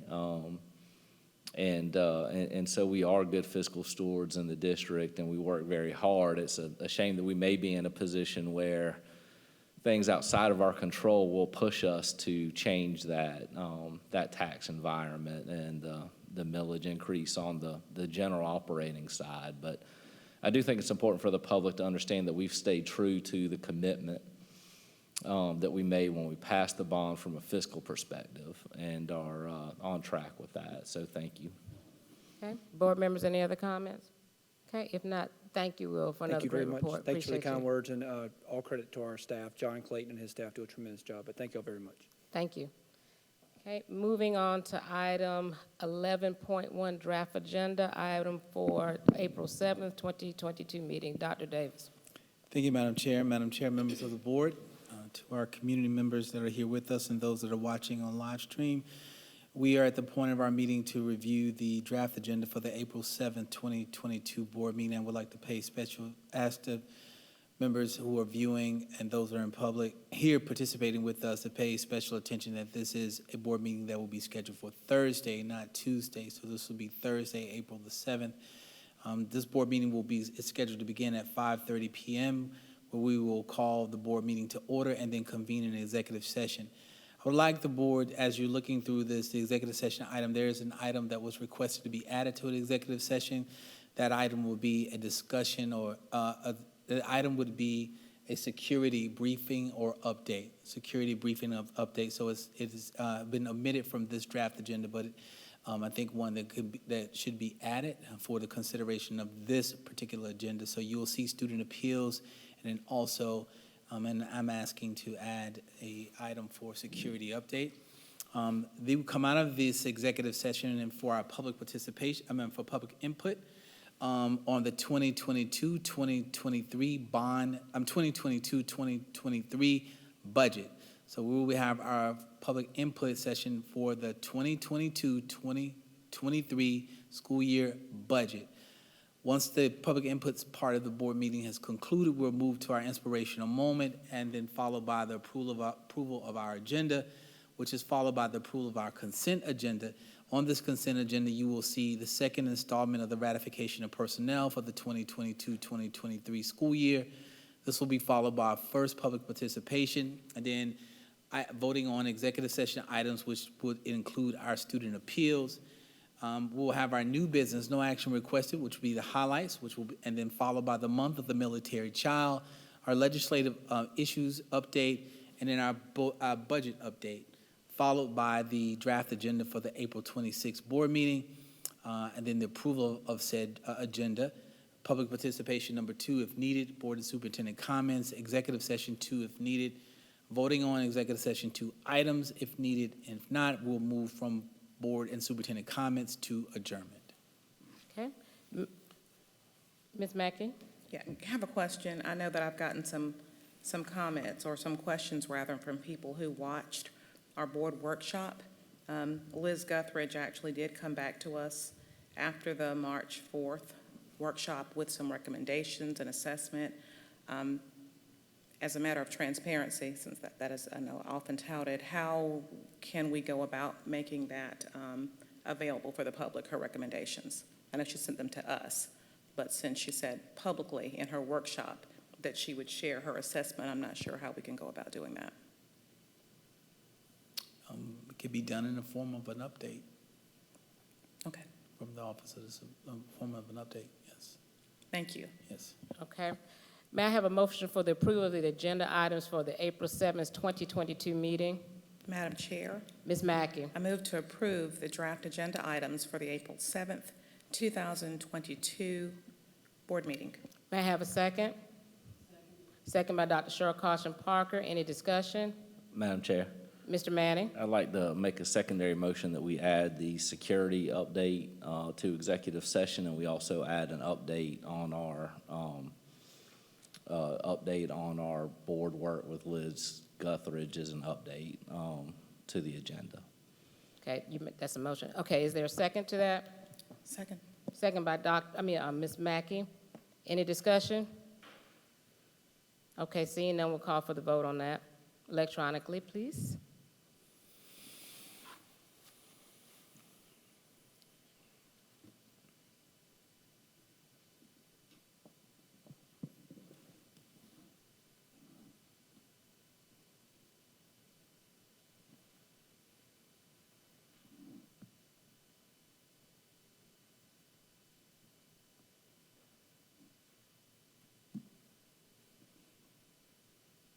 Is that correct, Ms. Manning? Yes. Okay, all right. Madam Chair, Yes, Ms. Agostini. I don't see the Liz Guthridge update included on that. Board workshop update is what that is. Thank you.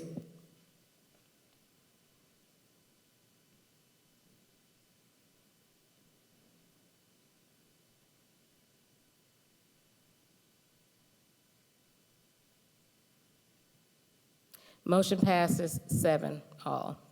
Okay, moving on to item, I'm sorry? Oh, I'm sorry, the main motion for the agenda. Okay, is there a second? Second, okay, any discussion? Call for the vote.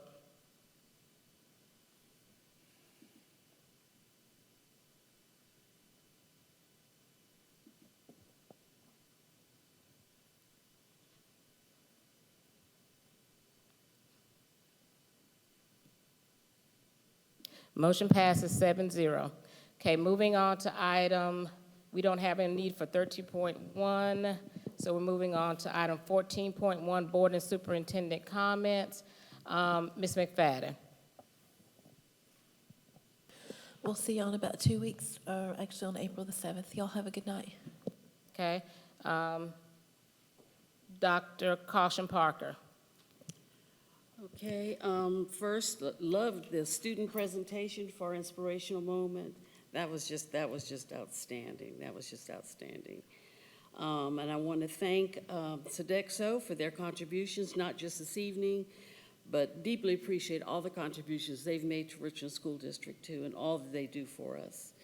Thank you, Dr. Davis, for your highlights, superintendent's highlights, the great highlights, which are always a great reflection on our district. And congratulations, Ms. Williams and Dr. Miley, on your award. Very nice, very nice. And also appreciate the reports that we had this evening. And everyone have a good evening and see you in a couple of weeks. Okay, Ms. Agostini. I want to thank Jaden, J.J. Bostic, for providing our inspirational moment this evening. Not only was he inspiring, but he was also, or is quite the salesman. I appreciate all those who came tonight to speak in public participation. Sodexo, thank you again for your partnership. Congratulations to all who were recognized this evening. And then finally, I want to address two issues that happened tonight. First of all, it's truly unfortunate that when those who disagree are called out for playing games, and then what happened to we can agree to disagree? It didn't happen this evening. And then secondly, the inconsistent implementation of Robert's Rules of Order. When people know that it's not being followed, the silence is very well noted. Thank you. Okay. Dr. Scott? I want to start with Jaden. Jaden, you are just so awesome. Please invite me to your events as well. I love to support students that are doing well and can't wait to purchase your book. Love to get an autograph from you with that. Want to say congratulations to those who were recognized tonight for awards. Also, Sedesco, thank you so much for the monies. As you can see with the new budget that we have, we most definitely could use those funds.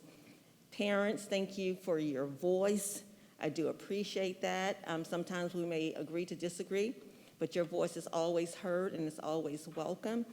And again, everyone have a good night. No, before I do that, the budget. Thank you so much for the budget and all of the presentations. Thank you and have a good night. Ms. Mackey? Thank you, Madam Chair.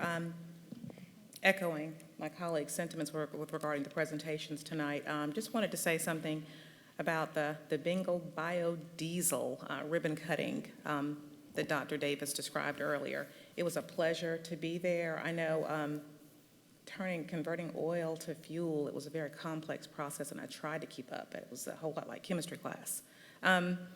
One of the things I know that I grew up, my parents and people in the community, and I'm sure we've all heard, you can be anything you want to be.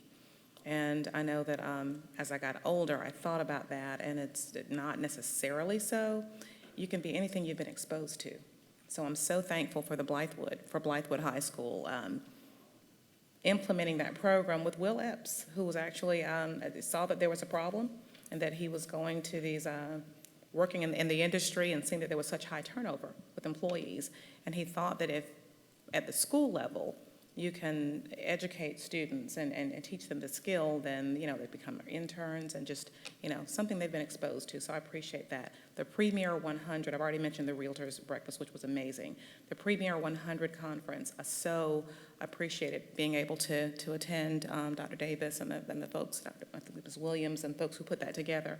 The keynote speaker, Sharif El-Mekki, was just inspirational. I enjoyed being there as a show of support for the initiative, but I ended up leaving there having been inspired and motivated. And for that, I appreciate all of the people who put that together and the teachers in our district and folks who spoke and just, dropped nuggets of wisdom and inspiration. I just so appreciate that. For the people in the room who have to be here, bless you. For those who chose to be here and are watching online, thank you, for your level of engagement and for trying to stay on top of what's going on here. And y'all have a wonderful evening. Bless you.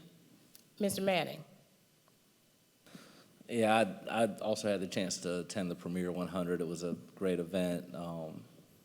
Dr. Davis, I want to say the Sodexo support that we have, the support that we have from our partners. One of your goals when you first came on the board, I remember you talking clearly about this, and you stated it publicly that you wanted to really work on our partnerships and that they weren't just what we gave to partners, but how we work together back and forth. And I've seen not only the partnerships we have with Sodexo and others who are doing great things, but our students that are receiving internship opportunities and just use of partnerships in so many ways that I've never seen.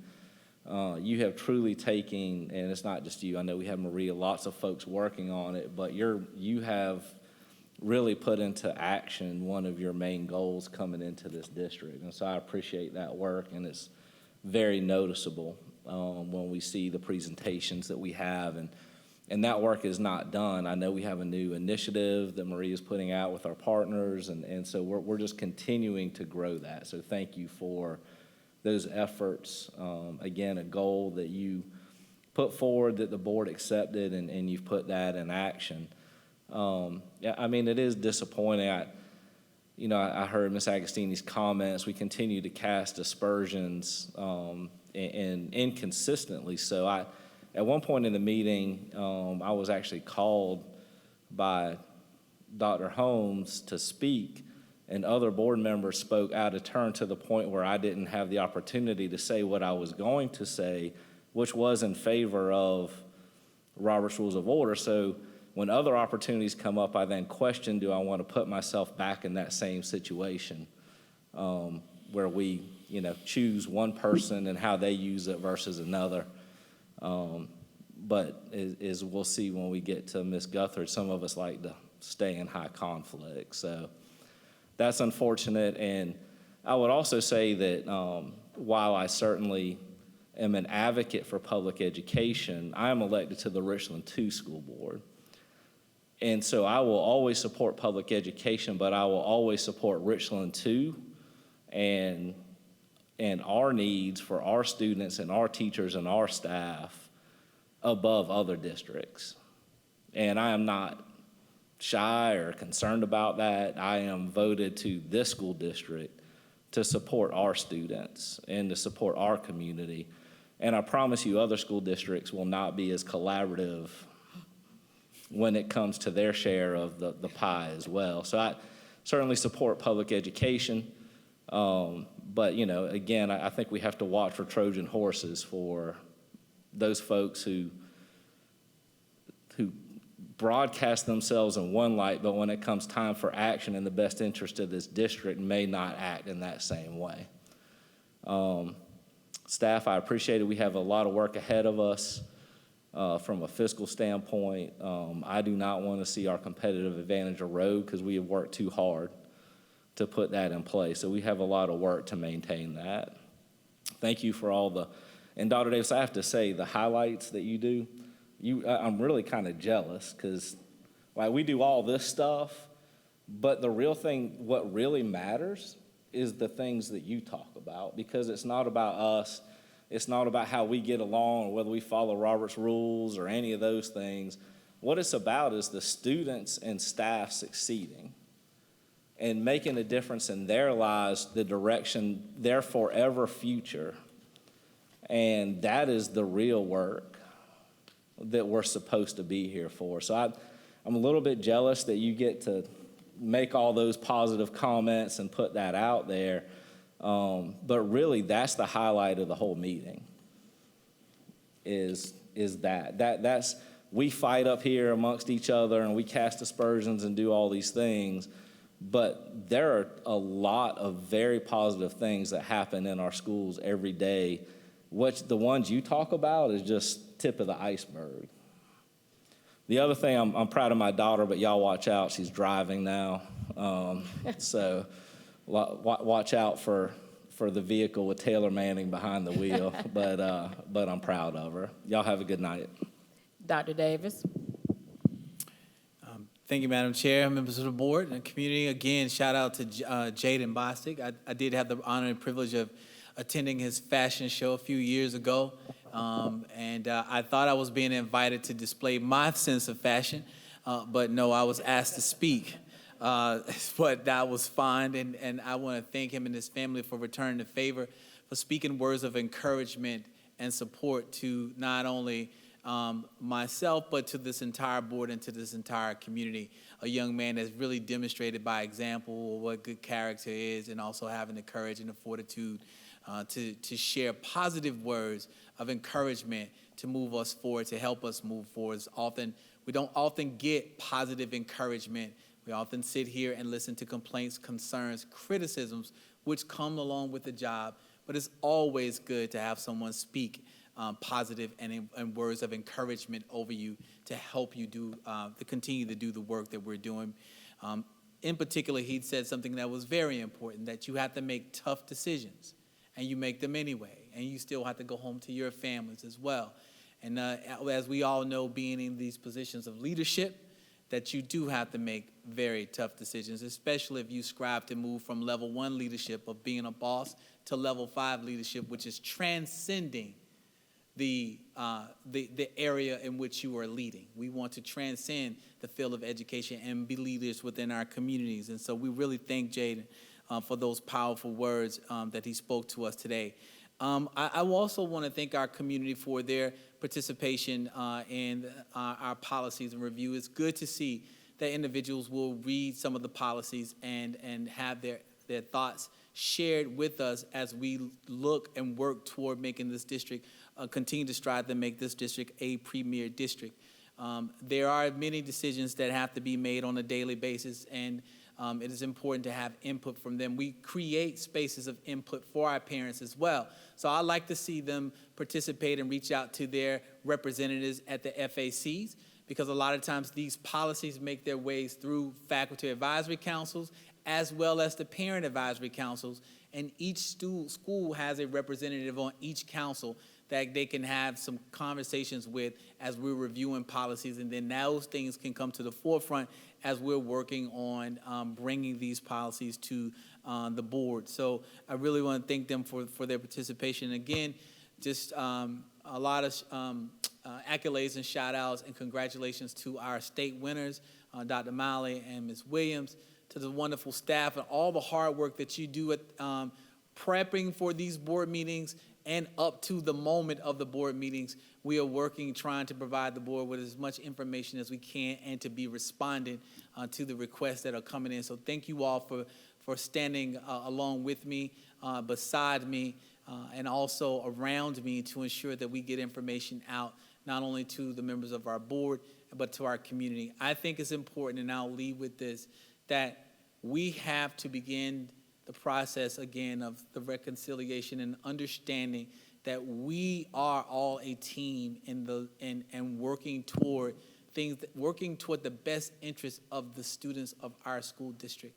And we will not always see things eye to eye, but we can agree that we are working to benefit kids. So in the end, how does decisions that we make benefit the community, benefit the students that live within our communities? And I have extremely confident that we are progressing in that direction as we continue to figure out how to make this work best for all involved. So thank you to our board for your commitment. The last several board meetings have been productive, I would say, and I have heard that from not only staff and employees, but I'm also hearing it from the community as well, as I have a chance to interact and getting the business of the board done first. So I just want to say thank you all for your commitment to getting that done. Thank you, Madam Chair. Okay. I'm just going to run down the list. I'm going to say thank you for our student presentation. Our little young elementary student was wonderful. The biodiesel program at Blythewood Elementary, I had the chance to go see that. That is exciting. Those are paid internships, and those are going to be great things for our students. So the ones who want to go to college and the ones who don't want to go to college, those are going to offer jobs for our kids. Sodexo, thank you for the money that you have given us. Congratulations to all our district recipients of awards, but special thank you, congratulations to Dr. Miley and Ms. Williams. Also, Gigi Jackson from Ridgeview High School. Congratulations. That is wonderful to be selected as a great Gatorade finalist. That's fantastic. Also, the Realtors Breakfast, we had Selling 2, which was a wonderful thing to come and visit. We enjoyed that, having all the realtors in our area come see all the great things that we were doing. As a matter of fact, that was one of the videos that was shared with our realtors, in addition to the financial soundness. Also, all the great things that were going on in the district were shared at that breakfast. I'm gonna end this by saying, it's a saying that I like to say all the time. I always say, do the work and not the antics. Do the work and not the antics. And one of the key things that I mean by that is that we're here for kids. We're here for the people that work at our stakeholders that work in the schools and do all these things. The antics come when there are sideline agendas. And at the end of the day, we're not here for that. And it's important to remember, it is a poor frog that does not praise its own pond. it's a poor frog that does not praise its own pond. Having said that, sitting with the realtors, I think it's important for our community to understand that if you do not praise and herald everything that this district is doing, we've got success after success after success. But there are some people that don't want to have that known. So at the end of the day, you need to praise your own pond because you're part of the pond yourself. And so if the pond is murky, what does that say about you? So with that, you all have a blessed evening, and thank you. At this time, I'd like to call for a motion to adjourn. Move to adjourn, Madam Chair. May I have a second? Any discussion? Seeing none, we'll do a hand vote. All in favor? 7-0. Have a good evening.